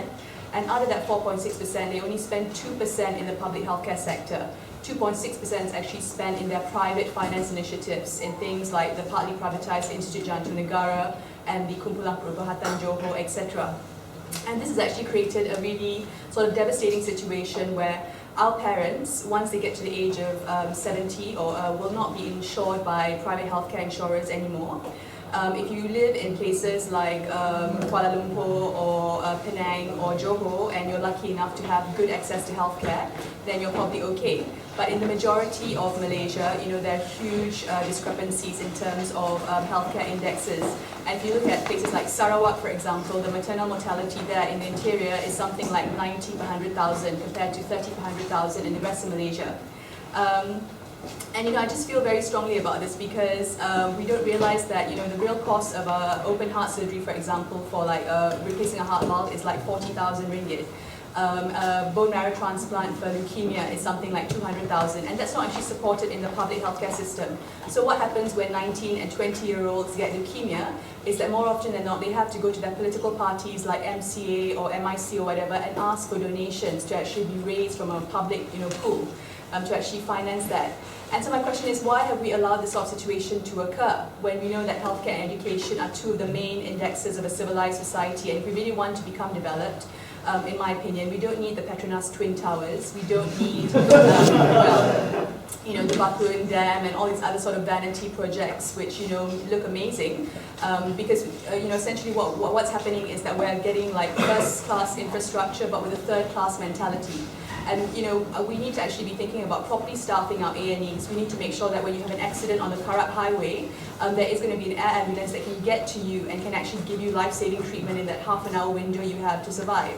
So I think this is something which really, really needs to be thought of, and I'm hoping that in the next general election we'll see more of this kind of public healthcare debate going on between Pakatan and BN. All right, Mr. Zarina? Well, to answer your question on corporate and Corporate or public office, right? I mean, how is it run, the government? How should it be run? Is it right?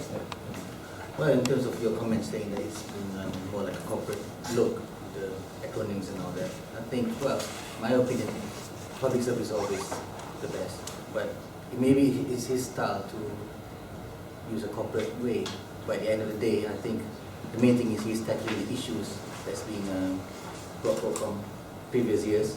He's tackling that, attending to that, and as well as at the same time doing some research on how to improve the current situation as well. So I think the main thing is that yeah, he's actually regardless of what style he's using, the main thing is the policy. That I always come back to the policy. Basically, is basically just to set things right for the people, and obviously he's doing it with the cabinet. He's not alone. Okay? The cabinet's there for him to seek his advice and support.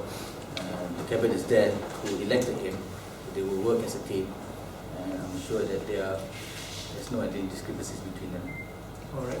And I would say I agree with Zarima that just his style, just trying to give appearance like he's a CEO running the country, but it's not exactly that. The real ideology behind it is exactly Keynesian.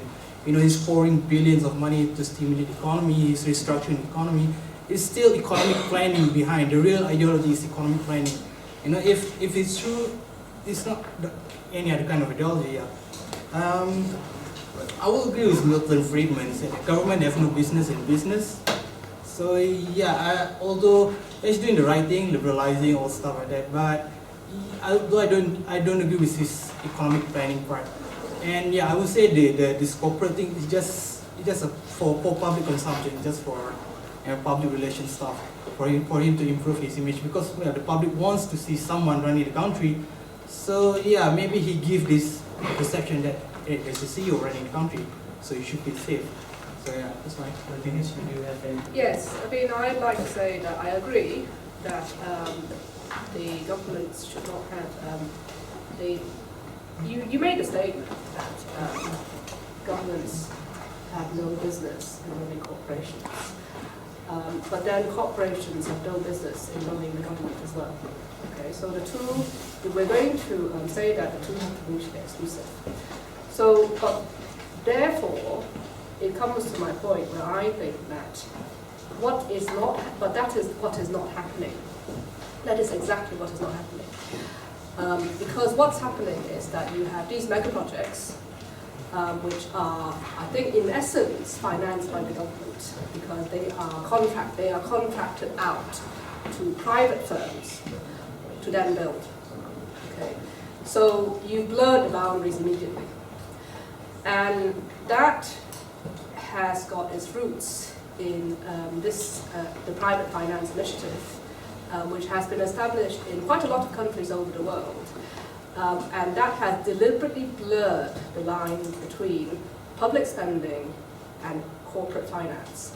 Because what you then get is a situation where you are spending money from the public purse to finance private projects. The private firms ostensibly build your hospitals for you, and they do that, in 2 years as opposed to 7 years. But what they then do is that they charge the public purse a mortgage of 4 times what it costs to build a hospital. And absolutely right. Although I don't agree that governments should not meddle in corporate. And they do that, in 2 years as opposed to 7 years. But what they then do is that they charge the public purse a mortgage of 4 times what it costs to build a hospital.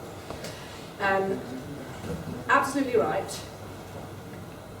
Although I don't agree that governments should not meddle in corporate dealings, because I think that corporations can do what they want, but their freedom has to be limited. Because if their freedom is not limited, it goes to the lowest common denominator, which is profit. Okay? Now, but where I object to is this blurring of public spending and private business, because I don't think that ever works.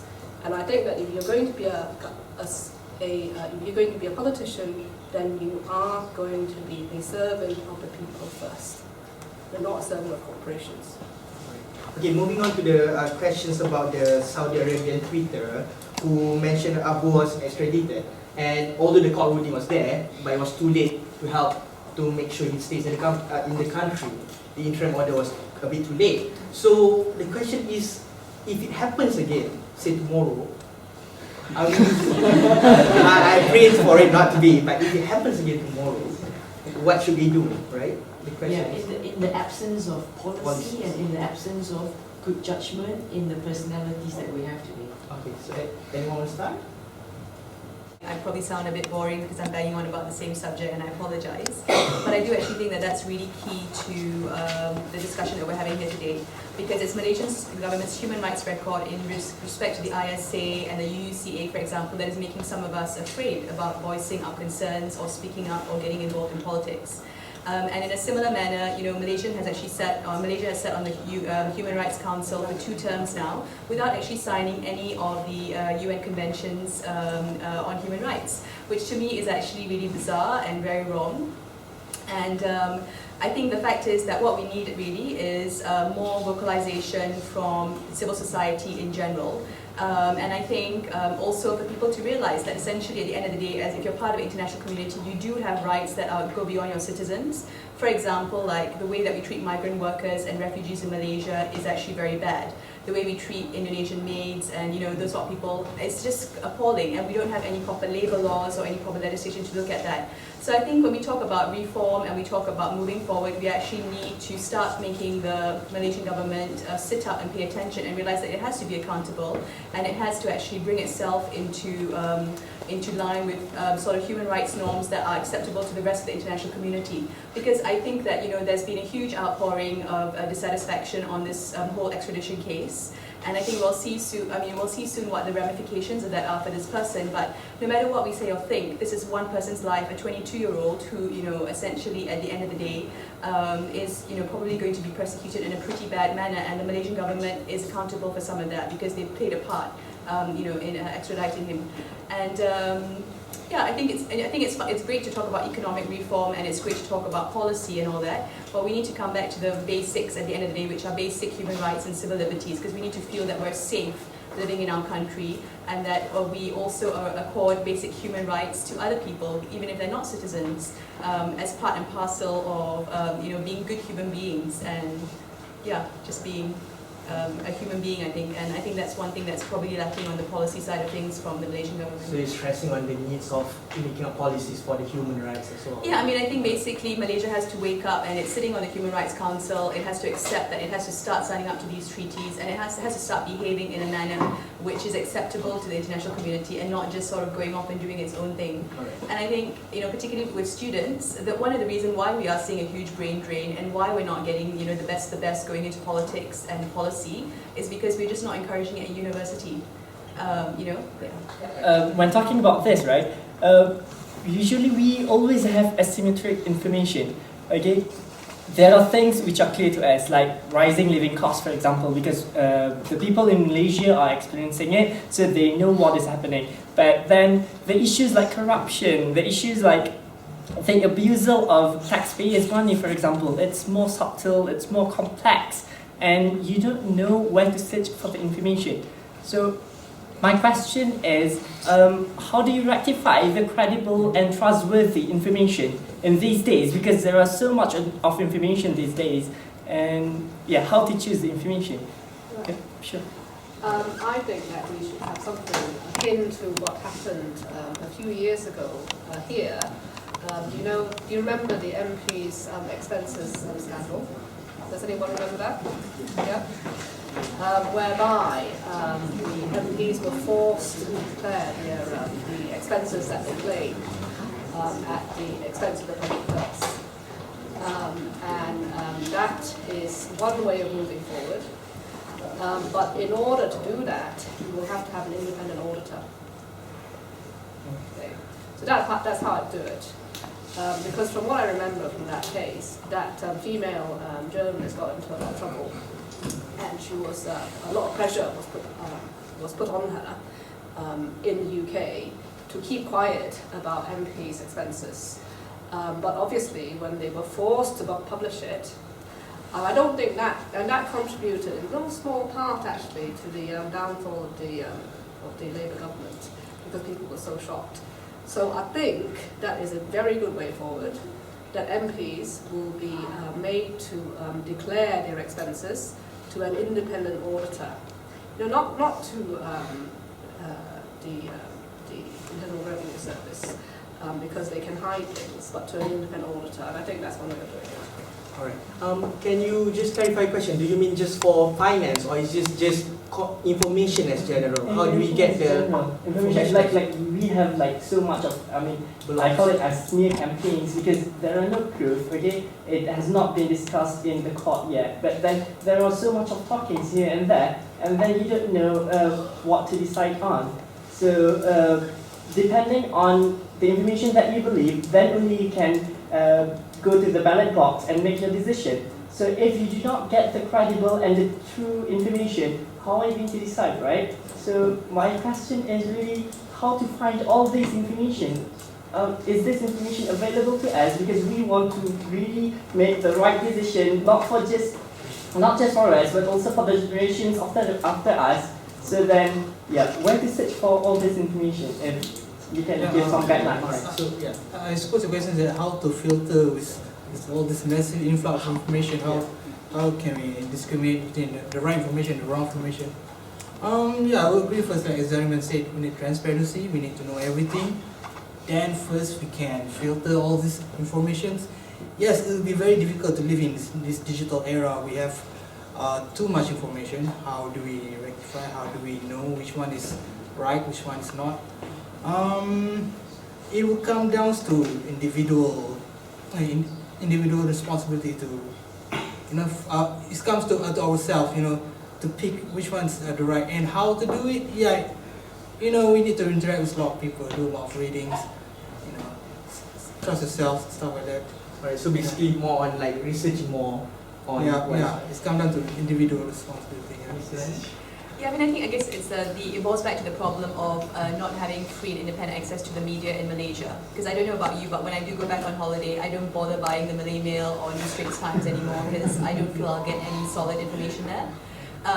But I think at the same time, on the other hand, you have the skew where they've got the sort of pro-opposition online portals, which again are giving you just one slice of the cake, if you like, and you're seeing things from a very extreme other perspective. So I think we need to actually grow up, and I think one way to do that is to actually to see the government actually implementing a more open media strategy where the media is no longer dependent on the government for its printing and press license every year, because that's the one thing which actually makes it very difficult for them to publish real information out there. And I guess, for me personally, Swaram does come out with a very good human rights report each year. So if you want a quick overview about what's going on in the state of human rights in Malaysia, you can actually get that online.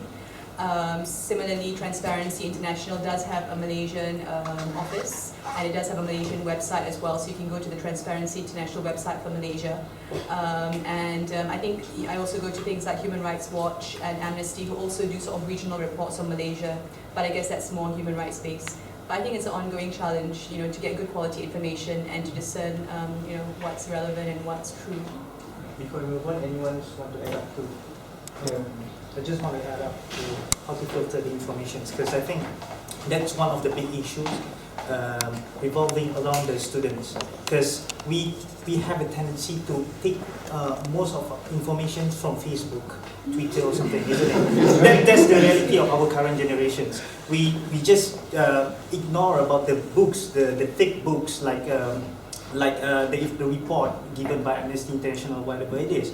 We just ignore about it. But then I have to agree with Afif that it comes to the individual responsibility, where you have the sense of responsibility to get the information through the right way of getting the information, the traditional way, reading books, looking for any reports, and discussing with the one who have the authority in the context or in the knowledge. Like, for example, all the professors. Like if you want to talk about Malay history, for example, go to Professor Khoo Kay Kim. He's very good in Malay, in Malay history and literature or something. That's I think come to the individual responsible. That's all.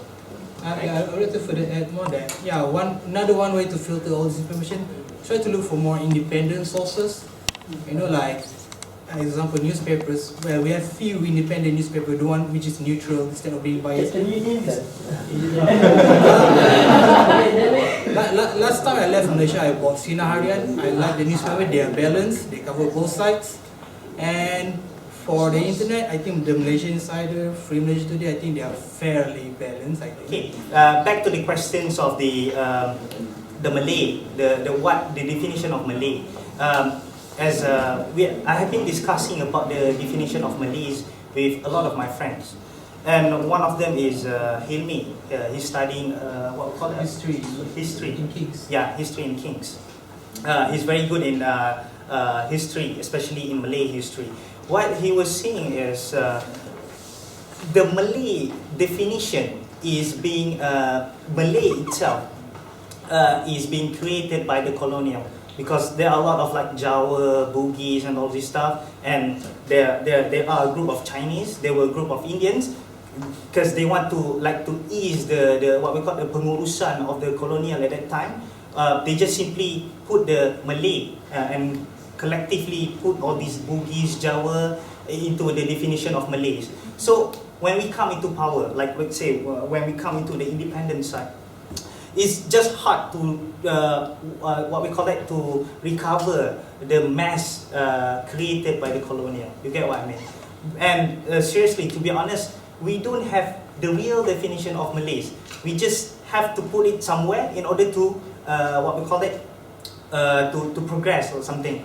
So, but because it will take into another discussion, a very long discussion, because we have two different definitions of Malays from two different people. Like for example, Farishno, he prefers Malay in terms of multiculturalism, because he took the example of Malay actually from the Srivijaya punya kerajaan last time in Form 5, isn't it? So Srivijaya and all these people, they practice Hinduism and all this stuff. And another important figure in defining the Malays is Sheikh Nakib Alatas, where he is a prominent scholar of Islamic scholars in Malaysia. So he defines, since Malay, we don't have any real identity as the Chinese and Indians, so we need to fix it up, to pin it up somewhere. Like, and the best way to pin it up is Muslim, is Islam, because Islam, in his context, because he is a Muslim, Islam is just the, what we call it, it's a very strong paku lah, maksudnya it's a very strong point for us to hold and also progressing with the definition of Malays. So what I can say is we don't have the real definition of Malays unless we have to stick to somewhere which I give it to all the academicians and us to define it. So that's all. Alright. Okay, we thank you very much, Hanis. Anyone else with questions in regards to policy or personality, and any opinions you want to speak it out? Can I go for the second one? Everyone's alright. Yeah. Ahmad, please go for it. Ahmad, I'm from LSE again. With regard to personality versus policy, to the panelists who really think that personalities are more important, I would like you to really think about it, because in Malaysia, for example, we have personalities who have different ideas from their parties, okay, and we elect MPs. And then we want them to do the legislations, and then we want them to really discuss about hard facts. Unfortunately, in our parliament or in the state assembly, after discussing for so many hours, they will still fall into their party's decision, which means that there will only be one decision from each party. Okay, so if you are a member of a certain party, you will not vote against your own party. So, do you really think that personality is that important? Yeah, I would say, as I said, in the long run, both are equally important. In Malaysia, in the immediate concern of Malaysia, we need more personality, which means who can do the job, who can deliver his promises. That's what I mean by personalities. And regarding the thing about the culture in Malaysia, that a member of parliament could not go against the willing of his party, yet this thing only happens in several countries, which is unlike in the United States, that they can afford to go against their party lines. Yeah, it's a matter of the political culture of the country. I would agree that our member of parliament should attend to the democratic wants of their constituent, rather than following the party lines. They should represent the people, the constituent, instead of representing their party. Yeah, I will agree with you on that. And when that's my point. Anyone want to add up in terms of personality and voting in terms of party line, where the whips are every time and things like that? I mean, the party whip's job is to get a majority vote from his own party to pass a bill. That's the description of a party whip. Yeah. Correct me if I'm wrong. Yeah. And I think the problem about voting for personalities is that you can end up in a situation where I'm going to be a devil's advocate because I actually believe that you should vote for policy over personality. And the reason I'm saying that is that if you go for personality, then people can be swayed by oratory.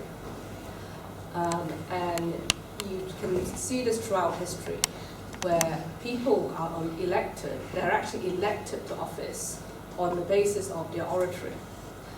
And you can sort of say all sorts of things about how, it was a popular vote, and it is, democracy, you can vote how you want, you can vote for who you want, okay?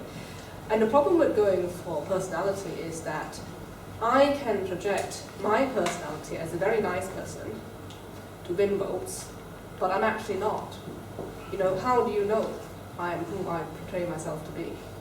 And I think that's one of the problems, that is one issue that I have with choosing somebody on the basis of their personality, because people don't always tell the truth. And in point of fact, Hitler was elected democratically.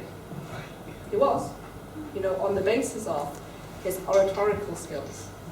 Yeah. I mean, all right, you have to look into the corrupt background of the Weimar Republic to see how that built up. But that's just what I want to say, that before we start thinking about personality versus policy, we have to think very, very carefully about what we're actually voting for. Who is this man we're voting for? Who is this woman we're voting for? Anyway, I'm going to stop there.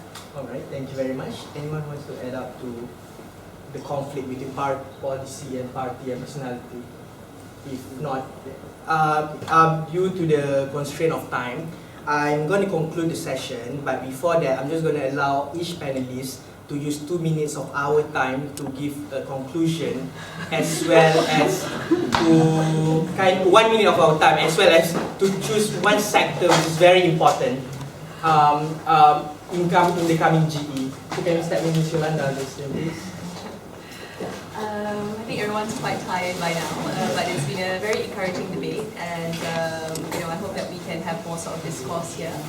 And I think, at the end of the day, I think just to encourage everyone that everybody has a role to play in terms of our nation building, and not to be afraid, because at the end of the day, I'm hoping that in the time to come, we'll actually see a culture where actually losing an election is not necessarily the worst thing that can happen to somebody. Because as you see in this sort of circumstance in the UK, for example, governments can change every 5 years, prime ministers come and go.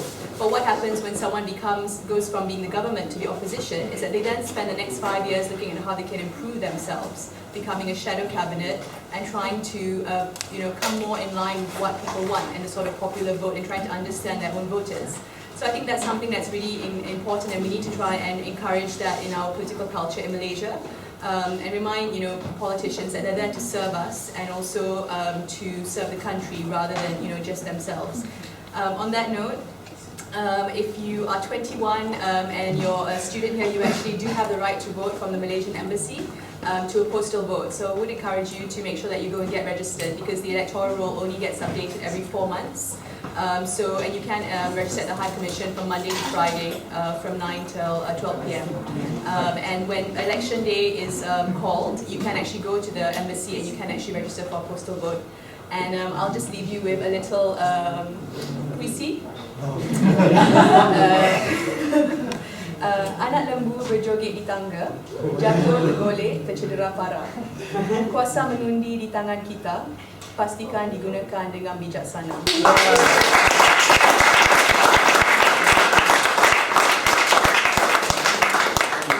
Dr. your conclusion and your poetry as well? No poetry.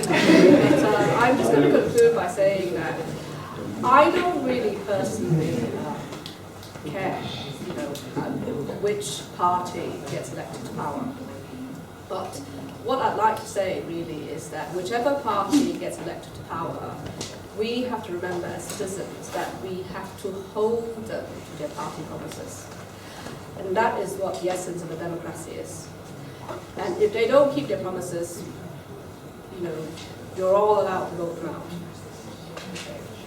And we have to get away from the idea that we can only vote for one party. No, we can vote for who we want, in essence. But they have to deliver. And they don't just have to deliver in the short term, because I think one of the problems with political parties in any country is that they tend to play to the unpopular vote. So before they come to power, they tell you all sorts of things. You know, we will put in the minimum wage, we will, you know, safeguard the Sabah rainforest, we will do this, we will do that, we will do the other thing. But once they get in power, the acid test is, do they deliver? And if they don't deliver, well, it's very simple, they're out. Thank you. No, I personally don't have much to say. I'll say some of the factors that will determine the outcome of the election is the track record of each governing parties. You know, how people see, are they happy with their state government? Are they happy with their federal government? You know, yeah, people will look into that and decide their votes in the next general elections. And yeah, there are also other factors that determine our vote, which is stuff like ideology. Some of us, it'll be good to make practice of this issue-based voting. That instead of voting the party forever, you vote based on the issue. If the party is condoning to your issue, then you vote them. But then again, there are all kinds of other voters who are more ideological. They vote that party regardless of the outcome, because let's say if he believes in certain ideology, and he vote for the party regardless of what the party actually did. But it's an interesting demography of voters in general. Some are more ideological, some they are more pragmatic. You know, they're more into immediate concern, how to make living, how to make living tomorrow and stuff like that. Yeah.